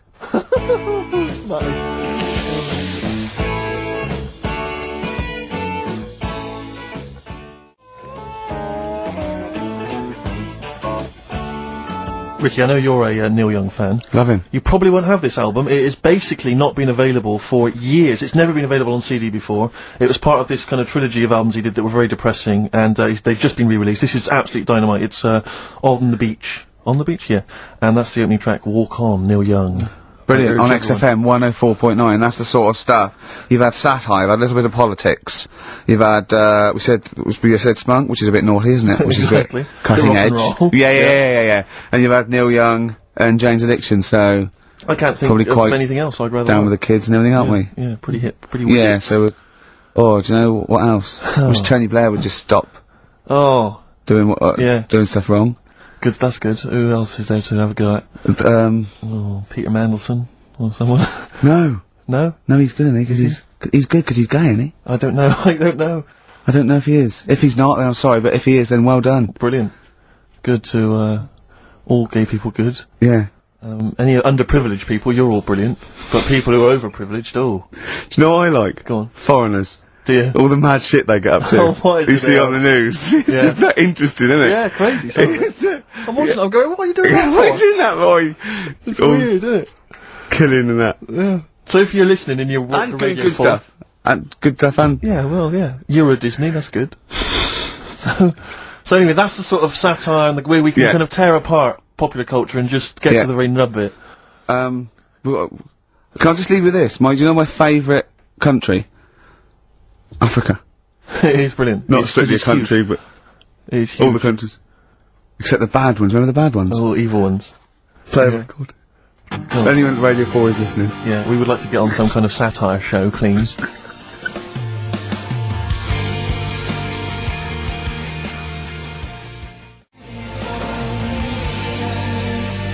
Longview and further on XFM 104.9. Richard Gervais, Steve Merchant, Karl Pilkington. Yeah, yeah. The Holy Trinity. Yeah, going well at the moment. Not bad, Going not well. bad. You were just talking about, foreigners. Love 'em. And I'll tell you something, I've been meaning to ask you this for a while, because I know you're a very well-informed man. You Yeah, are very political and sort of liberal and that. educated. Yeah, yeah. How does Chinese work? With the language, I can't figure it out. no one knows. I can't figure it out. No one knows. It's not like any other language. No, it's not. It's not. You know, Either spoken or written down. Well, it's not written down, it's... well, when it's written down, it basically looks like kind of little children's drawings of those little paper houses that Chinese people live in. Well, that's what You know what I it mean? is. Sort of- It is And the it's little- loads of them, it's hundreds of them from what I can make But I mean, out. even French have a go. It's not even the French like, right words, but they've got some of They're the right they're trying to sound letters, like English. and they're going, "Oh, hello, how are you?" And it's sort of they're Exactly. trying to do the words, but there's just something wrong. I think this is like a speech impediment. I think. Exactly, yeah. Germans are similar. Yeah, Germans are going, how are you? And they're trying to do the words. trying to They're speak just English, but it's whereas just coming out Chinese, of it no different. effort. It's just, for want of a better word, it sounds to me, when I listen to Chinese, it sounds like gobbledygook.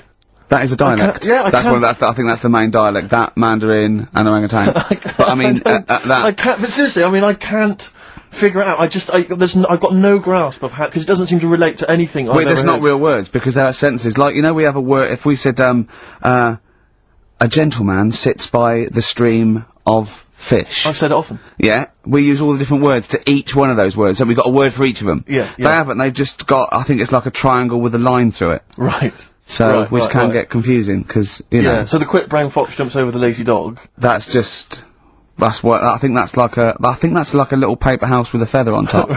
Right. But if we got, Personally, this is what I would love to do. I want to use the fact that we're on the radio to answer these questions possibly. yeah, to I tell would me about love- other cultures. I would love to speak to a Chinese person. Yeah. A Chinaman. Well, or a Chinaman woman. A Chinaman woman, I thought it's Yeah. fine. But I'd just like to speak to someone, ideally perhaps, you know, a professor of Chinese. Or someone who works in a chip shop, but someone who was actually born in Chinaland. Someone born in China. Someone born in Chinaland, a Chinaman or a Chinaman woman, just to talk us through exactly what they're going on about. Exactly. And it's just because I'm very ill-informed. I've only really seen, Chinese people in kung fu movies. You know, so Chinatown, Chinatown, walking through Chinatown. as we've said before. Not really a town. Not really a town. More of a novelty street. More of a novelty street, a slippery novelty street. Exactly, yeah. So, Because I remember watching Kung Fu a lot. They always used to speak, they always speak very slowly, don't they? they do. They're very kind of mysterious. Yeah. Inscrutable. They never really they are unscrutable. You cannot screw a You Chinaman. cannot screw a Chinaman or a Chinaman They are woman. unscrutable, they are They're- non-scrutable. Yeah. If yeah. I was to go out in the street now and try and scroot a Chinaman, You'd have no chance. I would not, because they are inscrutable. You could not screw a Chinaman for love nor money. They are anti-scrutable. yeah, yeah.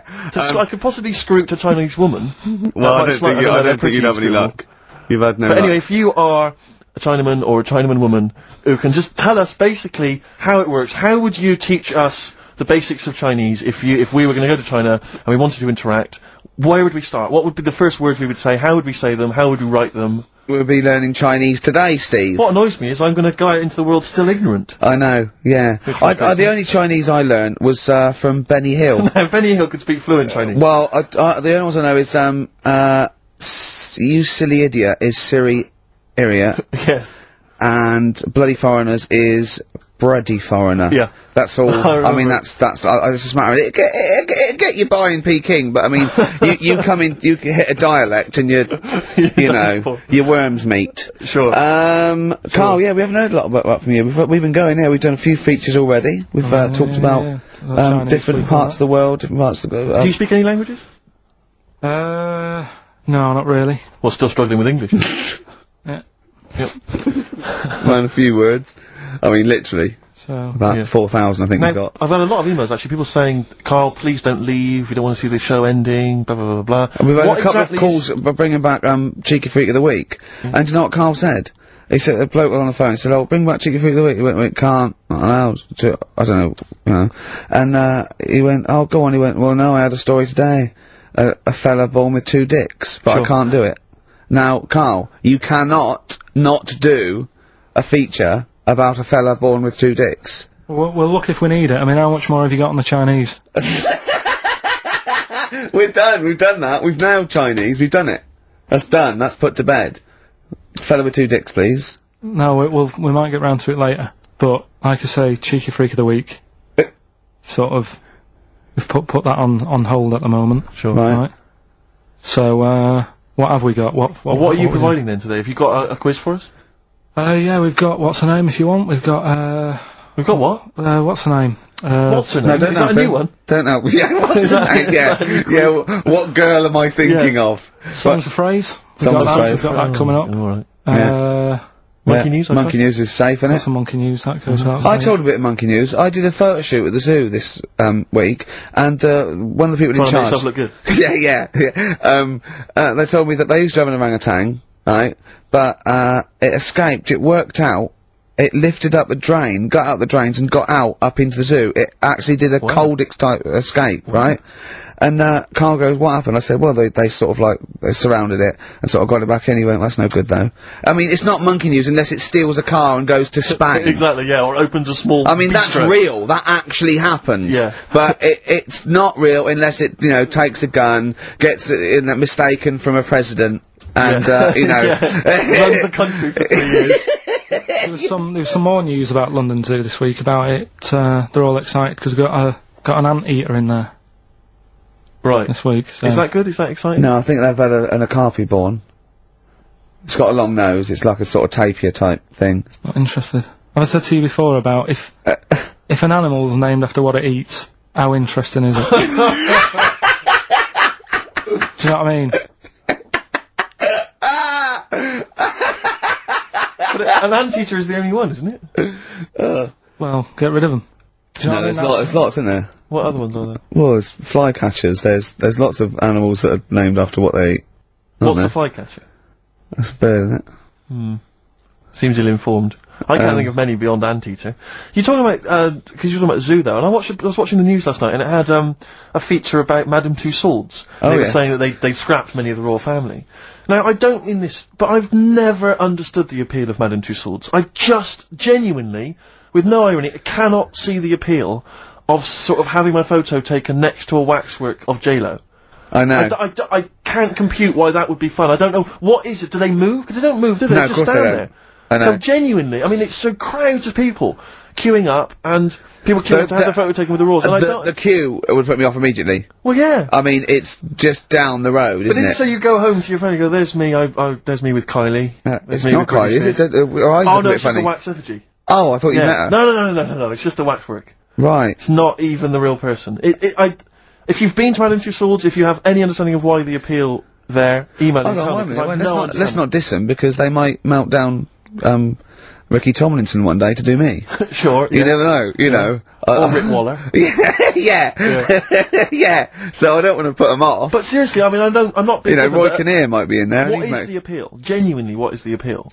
To walk around a number of life-size But that's the same effigies. as lookalikes. When I see it at the back of the stage, and it's got like, I don't know, Susan Gooding is Caprice. Yeah. And you want to go, what do you do with her? Oh, 500 quid, she comes and stands at your party. Yeah. And people go, she looks a bit like Caprice. Yeah, don't go too close. She does, yeah. It's like Caprice over there. No, but it's...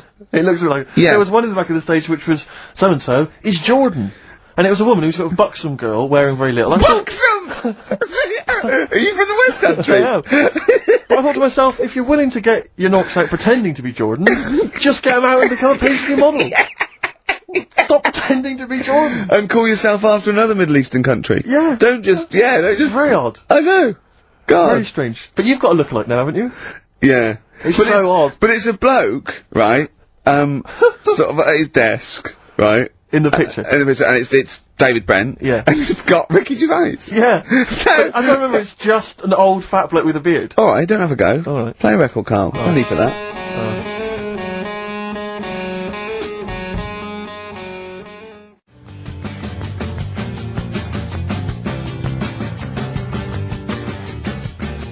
Radiohead. There. And Go to Sleep on XFM 104.9. Don't go to sleep, we've got some more fun and great tunes coming up. Alright? Just to let you know that we've had a few new entrants on the listeners' hate poll. I noticed Chris Evans is cropping up. Chris Evans has snuck in a couple of times. We've also had Jordan added to the list, along with Mick Hucknall. I think that's because you reminded people. I know, I mentioned her and... Yeah. Yeah, consequently... Come on, she's on think. Mick Hucknall, and also, this is one I'm strongly behind, Daniel Bedingfield. If you've Yeah, ever but I heard can't him hate interviewed, him. oh, if you've heard him interviewed, he's such a knob. Is he? He really is a bit. Don't get involved. We see the good about this is we don't get involved. Yeah, This true, is not. Does not necessarily reflect our opinions. That's There are absolutely a couple of people that are cropping up that I'm right behind, but I'm not going to give that away. So don't give your opinion, Steve, because then our hands are Do you clean. know who I love? Who? Daniel Bedingfield. He's bloody brilliant. Do you know what I think is a comedy genius? Go on. Chris Miles. But let's move on. Let's not. So anyway, listen, we'll be giving the top 10 of you, the listeners, votes, probably about 2 o'clock, and then from that list If we remember. if we remember, If Carl doesn't lose the list. yeah, Yeah. and from that list we'll probably try and drop the top 3 maybe. Yeah. Okay, so quiz time. I know everyone's been looking forward to this. Which quiz is Well, it we're this going to week? play along because he's done Songs of Phrase where he cuts up bits and pieces from records. You have to guess the title or the artist, and makes a well-known phrase, i.e. a phrase that we've said a lot. And the challenge is that me and Steve have got to try and work out what it is as well before we will tell you the phrase, but let me just see if I can guess. Play it. Tell me why, tell me why, tell me why. Don't play the game of swing. Right, I know what that is. I didn't hear it. Can you play it once more for me? Right. I know what that is. Right, it's why don't they play the game of swing ball? Because that's what he said when he turned on and saw people in wheelchairs playing tennis. And his point was... Tell me why, tell me why, tell me why. Don't play the game of swing. Oh dear. That is so naughty. This show's been a bit naughty, I think. I don't know what's happened to us. I think it's like, sort of end of term sort of madness, but I think we've got to calm down here. We've been a bit naughty there. We said, you know, bloke with 2 dicks. We said Chinese people don't talk properly, which is a little bit, Offensive. yeah. Know what I mean, Carl? Well, they don't know. Right, okay, let's leave it now. Okay, stop there, Carl. Carl does not necessarily reflect the opinions of XFM or any Yeah. other human being. If you think that me and Steve have been being offensive, we are strongly behind the guise of irony, satire, and ignorance. Carl only has ignorance and hate. Yes. No, but as long as you say something good about someone, you can also say something bad about Go them. on, then. Go on, then, give us an example. Well, Chinese, Yeah, yeah, yeah. great people, right? Good. Really, that's the the good women really good looking as younger people. No! They get What are you older. doing? I'm just saying, as long as you know what I mean, there's good and bad and everything. For every Well, what are the positive old and ones negative. like? They don't age well. What do you mean? The fella in Karate Kid, the teacher, was only about 36. We started this! We started this! Oh. Fact.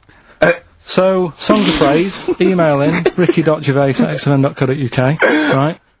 I mean, I have to say, Carl, it's very tricky this week. You've got some very obscure sounding songs there. Yeah, just all we want is the artists. I right? think just the song, Carl, mate.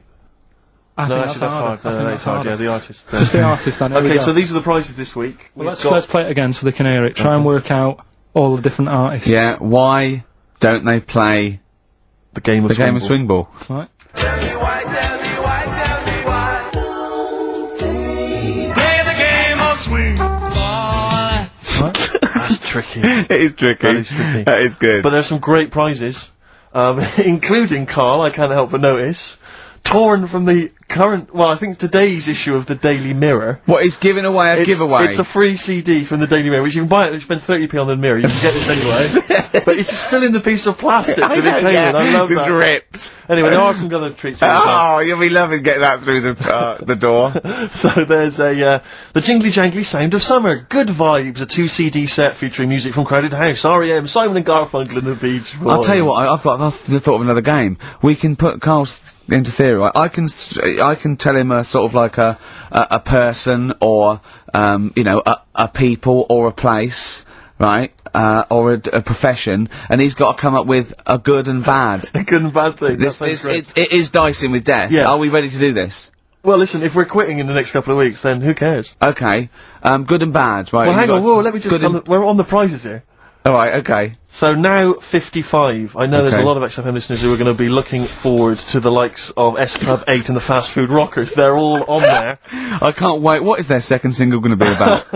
The Smashing Pumpkins. This is quite a good little compilation of sort of B-sides and live performances and stuff like that, which is not bad. The best summer holiday album in the world ever. I think we've given that away in the past. All sorts of stuff on there. Plus the director's cut of True Romance on DVD. The Tarantino scripted. Oh, it's a great film. Tony Scott There's some directed brilliant- movie. oh. So there's some quite good prices. Just play it once more. Carl. So email in ricky.gervais, XFM. Why don't they play the game of swing ball? Just the artist, yeah? That's all we're after. Yeah. Brilliant. Right, Tell me why, tell me why, tell me why. Play the game of swing. Very tricky. Brilliant. Very, That very is tricky. brilliant. Right, bung the song on. I'll bung the song on now. What? Let's put a song on. Bit of, Pharrell Williams. Yes. Good and bad, good and bad. Old people.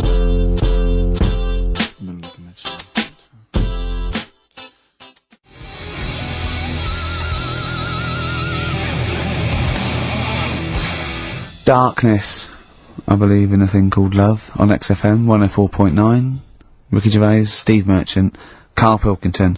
Karl set the ball rolling with songs of phrase. Why don't they play swing ball? Referring, of course, to people in wheelchairs who play tennis, because he was disappointed they weren't getting around the court quickly enough. So why didn't they play swing ball? Yeah. Brilliant. Someone just emailed in saying because if they hit it to the top, they wouldn't be able to reach it to unravel it. Exactly. Which is a good point. Yeah. But I mean, nonetheless, good and bad in people in wheelchairs. Do you want to do that? Good and bad. Good and bad things about people in wheelchairs. Good and bad. Yeah. Suppose. Dunno, really. They take up less room in cinemas. They've got their own seat. Good. That's good, is it? That's a good thing. Yeah, yeah, good. Yeah, well done. Well done. That was bad. Dunno, I'll have to think about it. Okay. But, well, let's leave that, eh? You started it. The hate list. Can I just return your minds to the hate list? I said on the hour that we would give you basically the top 5. Now, we have to stress, this is the top 5 most hated people that you, the XFM listeners, have suggested to us. We have not massaged these. No. We have not made these up. These are coming from you. Last week we began it. This week you've continued to email. So this is the list. We do not endorse this list. Some of them we may agree with, some of them maybe not, but it's the list that you have come up with. We are merely the messengers. I tell you who was coming through recently. Cameron, but he didn't make the top 5. I'm afraid he was just a late Williams entrant. dropped out of the top 5. Robbie Williams surprisingly dropped out of the top 5. Yeah. So let me tell you now, in no particular order, this is the top 5 that you're voting for. XFM listeners. Well, I say XFM listeners, people who listen to this show. I mean, XFM listeners aren't typical radio listeners, and I think our listeners aren't typical XFM listeners. Right. So, I don't know what this poll, what it's worth. What any poll's worth, but I mean, this one is probably worth very little. I think in a way it's sort of worth less. Yeah. Go on, who's the top 5 in no particular order? we want you, the listener, to then just vote, email in with the one name that you hate the most, and then from this list Out of this we list, can yeah. clear out the number 1. Okay. But this is in no particular order. Chris Tarrant, Yeah. surprising entrant.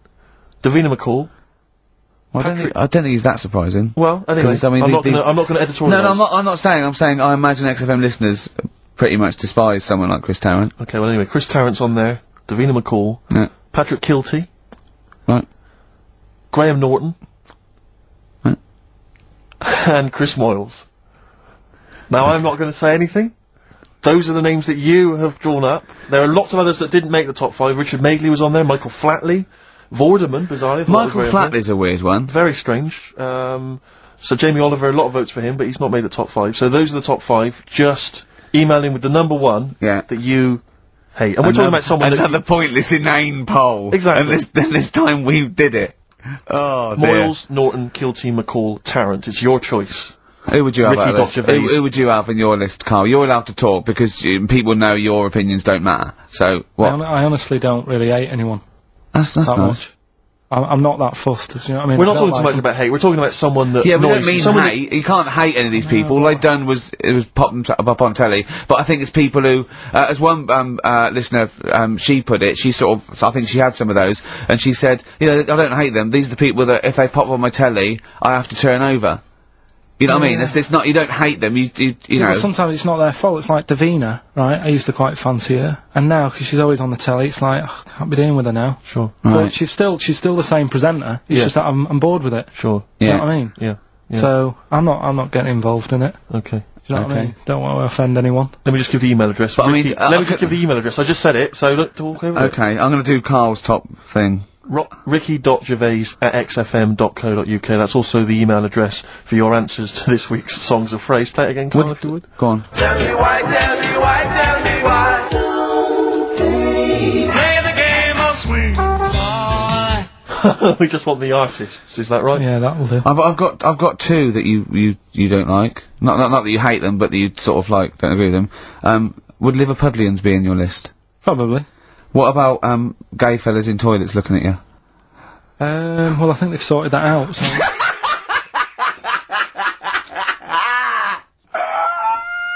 One of the prizes this week in Carl's goodie bag features this song. Play it, Carl. The Monkees. Pleasant Valley Sunday. God.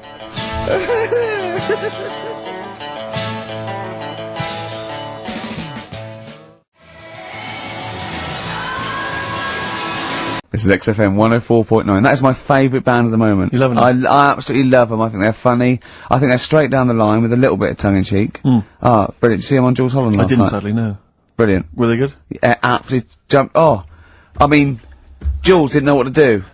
was he playing some Boogie Woogie? They wouldn't let him play Boogie Woogie over their Blimey. song. That's what I mean. That's why he stayed back. But I can't imagine it was very good then. he shook the. I'm surprised you say they were good. Jules wasn't thinking I mean, they were Irish. I thought, hold on, this is missing something. Yeah. This is missing someone from Squeeze vamping over them. Exactly, But yeah. they did well without him. Extraordinary. Yeah. Well, There we are good luck then. to We're them. back. XFM 104.9. Carl had to leave early last week, but you can stay to the end this week, mate. Or Yeah. yeah. You don't need another holiday. Oh, he started already. I mean, you Steve's know, made you look like a bit of a twat already, and it's No. only 1:05. But the only reason you don't go on holiday is because you have to spend money. Oh, and he's gone straight back. Well- He's gone straight back. I can't come back to that. Oh, it's just dynamite. It's just absolute. That was Although the searing last cut to holiday, the chase. last holiday Steve had, he sort of found a third world country so he could live like a king for a week. It was Cuba, wasn't it? Going to Cuba, amazing. You can almost rule the place. If it weren't for Castro, I'd have been in charge. Kind of cash I was flashing around. They do anything for $1 over there. It's extraordinary, literally. I mean, it's amazing. Yeah. Oh. Definitely. And I went to Kenya before that. So he thought to the prostitute, said no. You were going. Yeah, well, it was $2. I mean, I'm not made of money. Did you have a good holiday, Carl? Yeah, it was alright. It's alright. Went down to Cornwall. Now Tell you're you going what, to the monkey some odd sanctuary. people down there, Steve. Well, don't look at me. I'm not from Cornwall. Well, you're from that sort of area. Well, not really, but never mind. Genetically, he means. Right. They're weird. Well, you must have slotted right in. What are they weird? What do they look like? Just all sort of odd people. A lot of old people, but not just old, sort of messed up old. What do you mean messed up old? You can't just say that. There's There was a woman with a funny neck. Okay, in what way was it funny? What did she have a funny neck? If you were writing an essay, you wouldn't say there was this woman with a funny neck. How would you describe it? She sort of had her head like pointed down all the time. Like that. Don't do it, it's his radio. No, but just for you, I didn't like that. Walking Yeah. about, Yeah, okay, right. So, brilliant. I don't know. I was saying to Suzanne, what happened, you know. What do you think? Because Suzanne knows everything. That's the good thing about her being with you. You just ask her, what happened to her? And Suzanne goes, Carl, I don't know. Yeah. I haven't been here before. Suzanne, your girlfriend, or mummy as you call her. Oh, sparks are flying. I got a little bit of chocolate. Can you just lick a tissue and wipe it off? Oh, She said it might have been like, because back in the olden days they carried stuff on the... the olden days. What do you mean the olden days? This woman was probably what, 50? No, she looked about 70. Yeah. But like I do on Cheeky Freak of the Week, right? I always turn it round and we get like something good out Something of it. positive, yeah. I said to Suzanne, I bet she finds a lot of money. Yeah! Always staring at the ground, yeah. It Oh, was always, dear. It was always Oh. good. So, you're Maybe back. she just had new shoes and she was admiring them. Yeah. Did you think of that? Before you point the finger and judge? Or a necklace was too heavy. Exactly. So, you're back refreshed. So, what have we got for this week? Have we sort of, because we didn't meet last night, which, we usually meet No, sort of I called you and said it'd be good if we could, you know, I wasn't getting back into London Well, I was up until for it, I was up till for it, 7:30, yeah. but Yeah. but we all need to be there. It's not Yeah. just me and you being there. Yeah, so, Yeah. No, you're right. I mean, you're absolutely right that I wasn't there yet because I wasn't willing to just be governed by your particular schedule. You want to jet back in from another of your holidays It wasn't a at holiday. 8 o'clock. Wasn't a holiday though. Well, so what? You What were do you out mean? of town. What do you mean it wasn't a holiday? What was it? It was a treat, wasn't it, for my mum and dad? So it wasn't a holiday. That's What, so I'm you like. didn't enjoy the 5 days off? You'd rather have been here moaning 8 hours a day, 7 hours a day? You see, we said last week that you're always whinging. Here you are whinging now. I'm not And you're moaning. saying it's not even a holiday. You're saying it's not even a holiday. What was Right. it then? Would like a nurse who took sick children to Florida, would they say having a great holiday? Sorry, what particular ailment did your parents have for the week that they had to fly in Karl Pilkington, MD? Yeah. What are you talking about? Well, alright, it was a holiday. Well then, good. Now some honesty, now some truth. So you came back from your holiday, you wanted to start back to work straight away, Steve couldn't be bothered to meet. Is that what you're saying? That's what I'm saying. So we've got nothing prepared for this. Well, you can rely on Rockbusters. Right, that's We've coming got up. nothing. Monkey News. Even though you were away, you were still working. Still doing stuff. Did you go to the Monkey Sanctuary? I'll tell you about that. Tell us mate. about it. Play a record. Tune. Alright. Do you want Smashing Pumpkins? Smashing Pumpkins. Yeah, I thought an yeah, old yeah, classic yeah. from them, Cherub Rock. Yeah.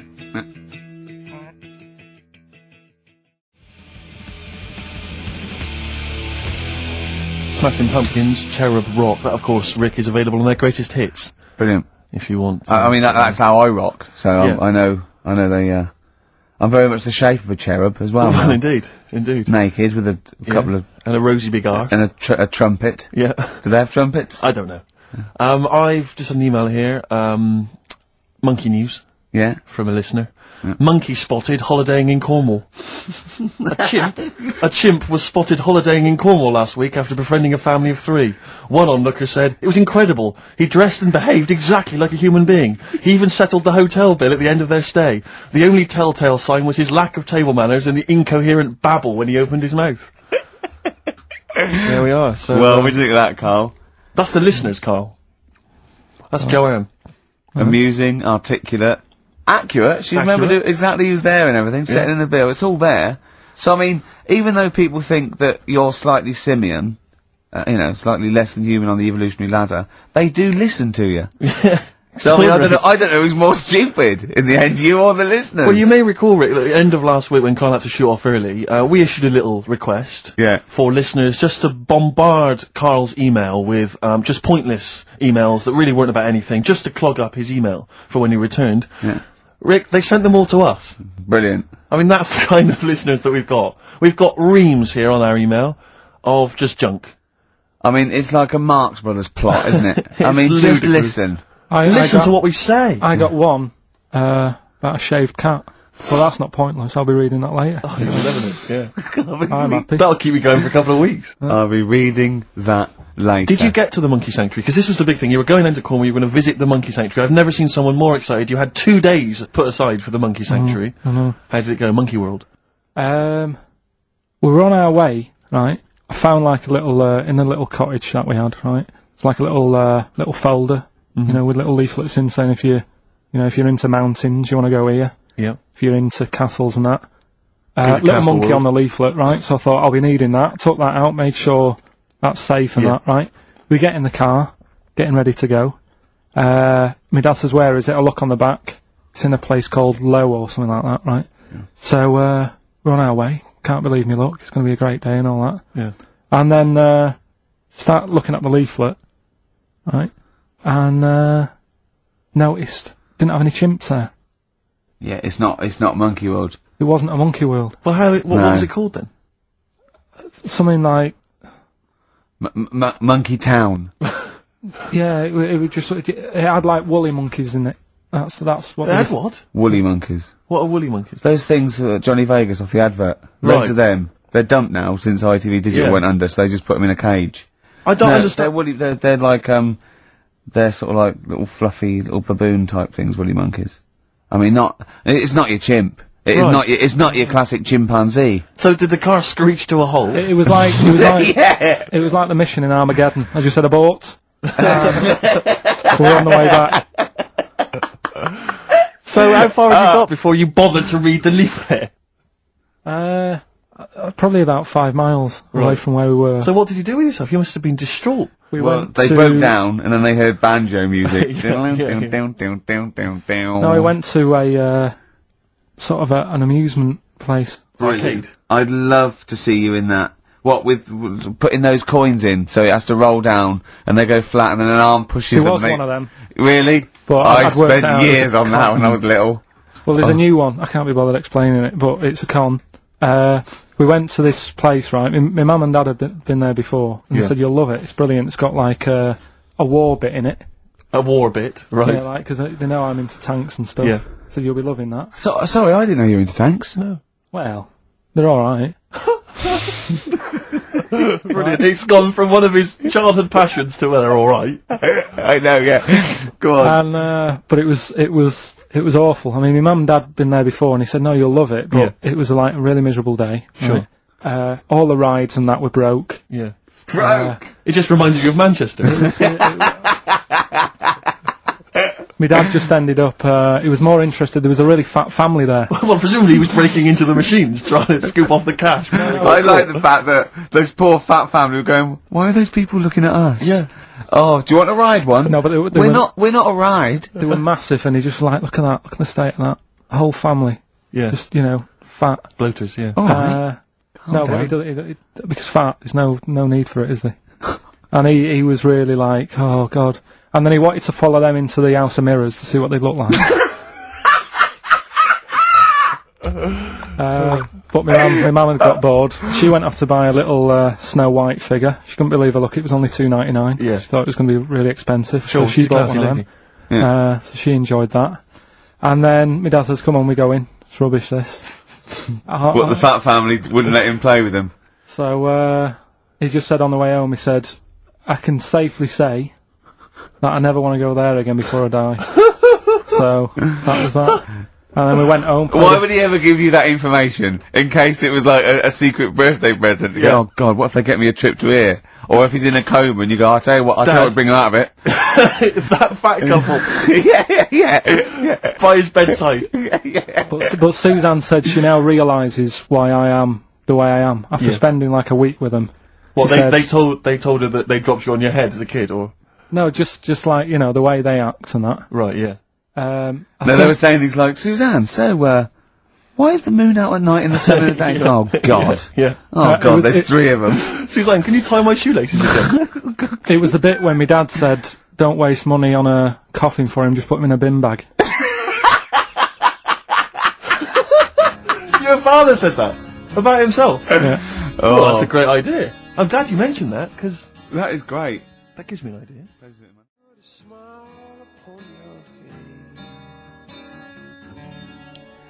Coldplay, God Put a Smile Upon Your Face on XFM 104.9. Ricky Gervais, Steve Merchant, Karl Pilkington. Reading the paper yesterday, Rick, they were talking about the fact that Blair has been, I think, he's been in Greece discussing EU matters. Oh, yeah. And they used the old Trojan horse analogy Yeah. to say, here's a particular policy and it seems like they're trying to sneak in some kind of dubious ideas. Disguised as something else. Exactly.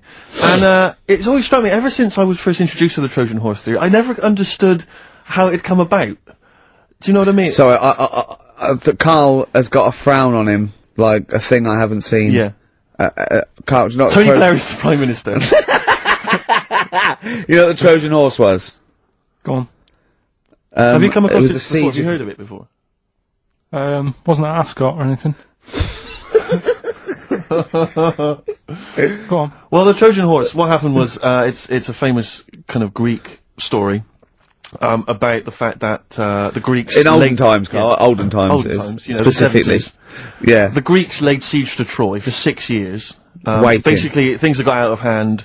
I think the Trojans had done something with Helen, and someone else was annoyed. Anyway, it all got very complicated. It got out of hand, and the You know, the Greeks- Helen, the one with the mashed up face, because they used to use it to launch ships. Anyway, the Greeks laid siege to Troy for 6 years, right? And they weren't getting anywhere. They were outside the gates. They were saying, "Let us in." They weren't. They were. Blah, blah, blah. So what they did was they all disappeared. They all They sort wanted to of- get in and kill everyone. Yeah, That's exactly. why they wouldn't be letting in. but they couldn't get inside the city walls. So what they did was they left as a gift for the Trojans. They left an enormous wooden horse. Okay. as a gift, and then they all buggered off. Like 40 foot high, 50 foot long, I mean a big, you know. Big wooden horse. An arc of a And horse. the Trojans wheeled it into the city. So that's nice. Thought, what a lovely gift. Yeah. And lo and behold, who was hiding inside? But the entire Greek army. They leapt out, killed everyone in their sleep. Yeah. Alright, and that's where that famous idea of a Trojan horse has come from, you know, sneaking something in, disguised as something else. Alright. Okay? So if you ever... Yeah. He doesn't really understand, does he? No, but to be honest, nor do I. Well, this is the problem I've always had with this. It- Because I don't understand who comes up with the idea. I mean, But I can't think that was the best idea. well, no. There must be other ways. If they come up with that, how long did it take them to go? When they said... One fellow said, whoa, can I have a word? Go on, General, I've got an idea. Yeah. Build a big horse, right? Hide inside it. And then, I know what you're thinking, they won't let us in even in the horse. Yeah. Leave it as a gift. Brilliant. Right, who are you? That's the best idea. Are you the guy that came up with, why don't we get a giant bra and twing everyone over the wall? Yeah. Let's get a 100-foot ruler. And you know, like at school, we used to like flick the teacher's ass with like right, I could flick you over one at a time. Right. On this giant Thanks ruler. for your idea. It's on the table. Yeah. We've got a couple of suggestions on the way. What about 1,000,000 elastic bands tied together? Yeah, and you all hold it down, and then I just let you go. Right. And you all ping over, and then you kill him in their sleep. You're the best tactician we've got, are you? What? The other thing is, right? These people for some reason open the door. Well, I don't understand. Firstly, there's suddenly, the army that's laid siege to them for 6 years has disappeared. In Yeah. their place, an enormous gift of a giant wooden horse. Oh, they probably don't want to kill us now, but what they've done is they've built us Yeah, they a brought horse. us a great gift. Presumably there was a giant kind of card or something, Yeah. you know. Something for you know, sorry about the laying siege and everything, forgive you. Yeah. Here's an enormous gift, here's an enormous Trojan horse. We know it's what you've always wanted. We're not inside it. Why did they write that? Yeah. That's suspicious. But it's- well, I wheel mean- it in anyway. But in terms of it as an idea initially, I mean, we're going to give him a gift. Well, what should we do? We could bake an enormous quiche, be inside that. We could have an enormous soap on a rope as a It's the fact that it's an enormous horse, an Yeah. enormous wooden horse as a gift anyway. I don't know if this was a popular gift at the time, but it's also the stupidity of the Trojans saying, brilliant, I've always wanted an enormous wooden horse. Well, what are we going to do with it? Where are we We'll going to wheel put it in anyway. Leave Just it. wheel it in Wheel anyway. it in. Let's go to sleep. Let's worry about it tomorrow. Exactly. That's yeah. But it's this idea of someone going, right, is this definitely the best idea? And they go, yeah, and they look to the carpenter. Yeah. And he goes, well, it's gonna take a while. Yeah, we've got to get wood. We've got to get other that. Well, you haven't put a door in. Yeah. How are we gonna get up Doesn't it there? look like a horse? It is. It's the worst horse I've ever seen. Why, it looks like a cow. Wow, yeah, the udder's where we hide. There's a horse. It's got no tail. That's the rope that you climb up. But I don't know if it's one of those things where, again, because we kind of learn these things at school, that somewhere along the line, the truth of it has disappeared, and we are... Well, I imagine it lost a bit in translation. Yeah. Because, in Eohippus in Greek means giant tank. Right, So that yeah. actually was a Sherman. Yeah. And it burst through and it shot them all. Yeah, But yeah. of course, down the years, they've tried. Look at Carl's face. Look at Carl's face. If everyone on webcam, Carl, just keep that face and look up to the camera. Right? Just, right, get a look at that now. Play a record, Carl. Educating Carl, we should bring that back. We should bring that back. Yeah? What do you want to learn about next week? We've told you about the Trojan horse. Know anything about any freaks? Oh, that'll big tonight.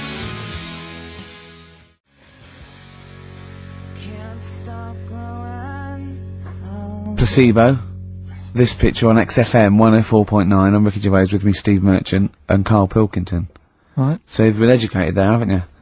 The Yeah, it's Trojan alright, horse. yeah. The Trojan horse. And that's of course where the phrase, beware Greeks bearing gifts, comes from. Silence again. Yeah. You ever heard of that one? Go on. What's that again? Beware Greeks bearing gifts. Right. What do you think that means? I don't know. I mean, what is that? Is that used worldwide or what? Will he say that in Greece as well, or? Because imagine Christmas Day is rubbish. No, it doesn't actually mean beware of Greeks bearing gifts. It's more to do with, like, maybe it's too good to be true, or, you know.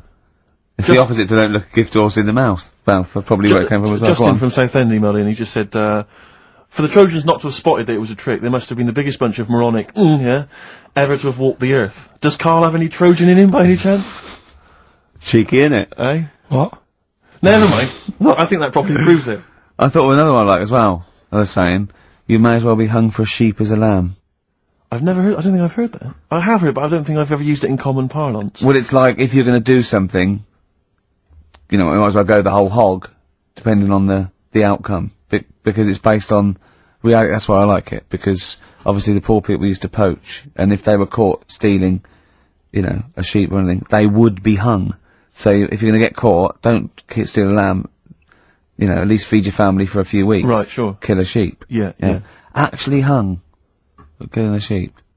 Oh, your dad would be in trouble, down in Wales, stealing stuff from that, from that phone box. Well, he has a couple of sayings, right? Your father? Yeah, I've never asked him what they mean.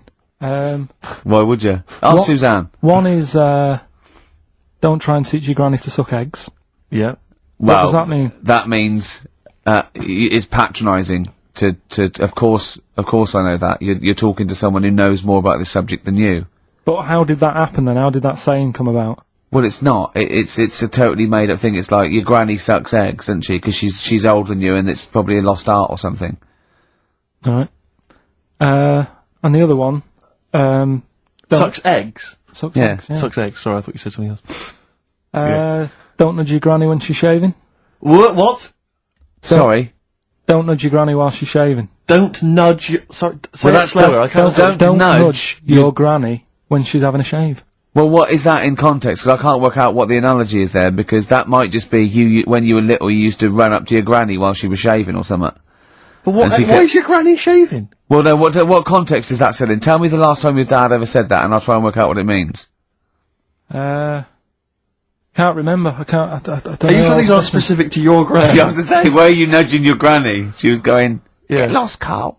She was shaving off her moustache. Or giving herself a Brazilian. That's grotesque. Suck an egg. Try and get that instead. God. That's made it worse. Carl's granny sucking eggs. Whilst that is Giving my... herself a Brazilian. We've no idea. I don't know what that means. Don't nudge your granny while she's shaving. What, Yeah. Parmesan? I don't know. Maybe someone knows. You might be right. Maybe. Well, it's just email someone- in. Tell us. Yeah. Anyway, Rockbusters, Carl. Go Yeah, on. should we get the ball rolling? Let me just find the gifts here, the little treats. We've got the album from the Coral, you know what I think about that. We've got Comfort in Sound Feeder. Well, it's just a novelty record, isn't it? Yeah. We've got, on DVD, more great comedy moments, favourite clips from the best of contemporary BBC comedy. We've got Partridge on the front there, we've got one of the guys from Red Dwarf, and Brilliant. no, there's good stuff on there. Smash Hits, the reunion, more great 80s tunes, Kajagoogoo's on there, plus some stuff... Too shy? It is too shy. Yeah. Actually, let me see if you can guess which one's from on. Tiffany. Well, yeah, I know it. The only one. I think we're alone now. Yeah, I think we're alone, yeah. Mel and Kim? Respectable? Human League? That'd be... Oh, wow, what would they have got, Don't You Want Me? Of course. Yeah. Yeah. Uh-huh. Lies Take On Me? Yep, Yeah. well done. Madness? Baggy Trousers. Of course. Kim Wilde? Kids in America? Yeah, so there's just all those treats. If you like a song from an 80s band, it's probably on there. Yeah, okay. Plus we've also got on VHS, Graham Norton, some kind of best of compilation from his TV show. So, there are the, Hold on, is it the one where he talks to sort of female gay icons and looks at the internet? Because that's my favourite one. Right, there you go, let's do Rockbusters. Right, email only, of course. Yeah. You email in ricky.gervais@xfm.co.uk if you know the answer. Right, first one. Bit of a cryptic clue if you haven't heard it before. Well, not cryptic, we're wrong. What is Carl thinking? If you go into France by boat, I'd get your fags on there because it's a lot cheaper. Imagine Bob Holness. Sorry, we're out of time. Sorry, your minute's up. You've won nothing. I was reading that question out. Sorry, Right. so what's the... Well, let's do it again, and I want it to be exactly the same, word perfect. I bet you it will change all over the place. It'll be different. He's lost it. Go to France, buy yourself a boat, Yeah. the fags are cheaper. Okay, fingers on the buzzers. You've only got 10 seconds to win the gold run. Okay, first up. Here, I'll tell you what, no, seriously, if you're thinking of going to France, well don't, because go on the ferry, get the fags there, because it's cheaper. Go on. Right, so that one again. If you want to buy some fags, you're going over to France on a boat. Get them on there because you'll save a few quid. BF. BF. Right? BF. Okay. Right, the second one. This little foreign cafe's growing its own steak. This little foreign cafe is growing its own steak. This little foreign cafe's growing its own steak. Go on. D. All right. Right? Okay. And the last one, Is that part of it? hang on. He's the best, isn't he? He's the best. The Jamaican fella might have screamed this on the Titanic. What? The Jamaican fella might have screamed this on the Titanic. Yeah. What's it start with? It's CD, that one. Jamaican fellow might have screamed this on the Titanic. Ricky.gervais@xfm.co.uk. Please don't phone in. If you can get those, we just don't want to talk to you. Better Nelly? It's a summer tune. sweet. It's a summer favourite. Sweet.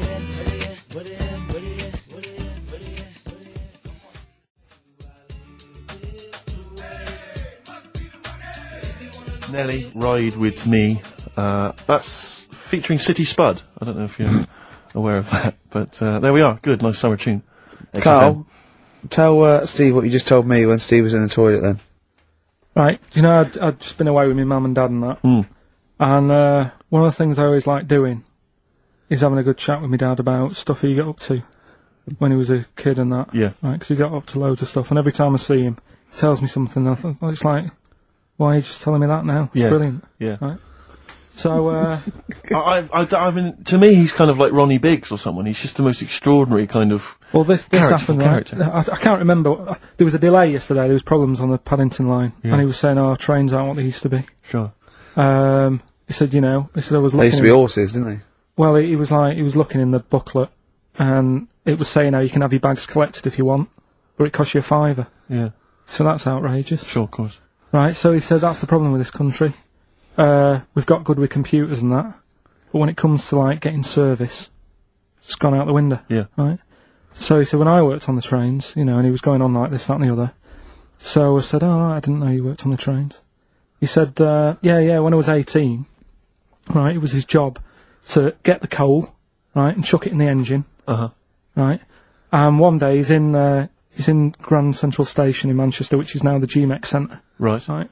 And that was like the main station. And he was in there. The fella who should have been sort of driving the train, right? He said, I'm just nipping to the pub. Sure. So you just stay here, keep the engine topped up and stuff. Yeah. So he's like, yeah. For a quick getaway. Yeah. Right?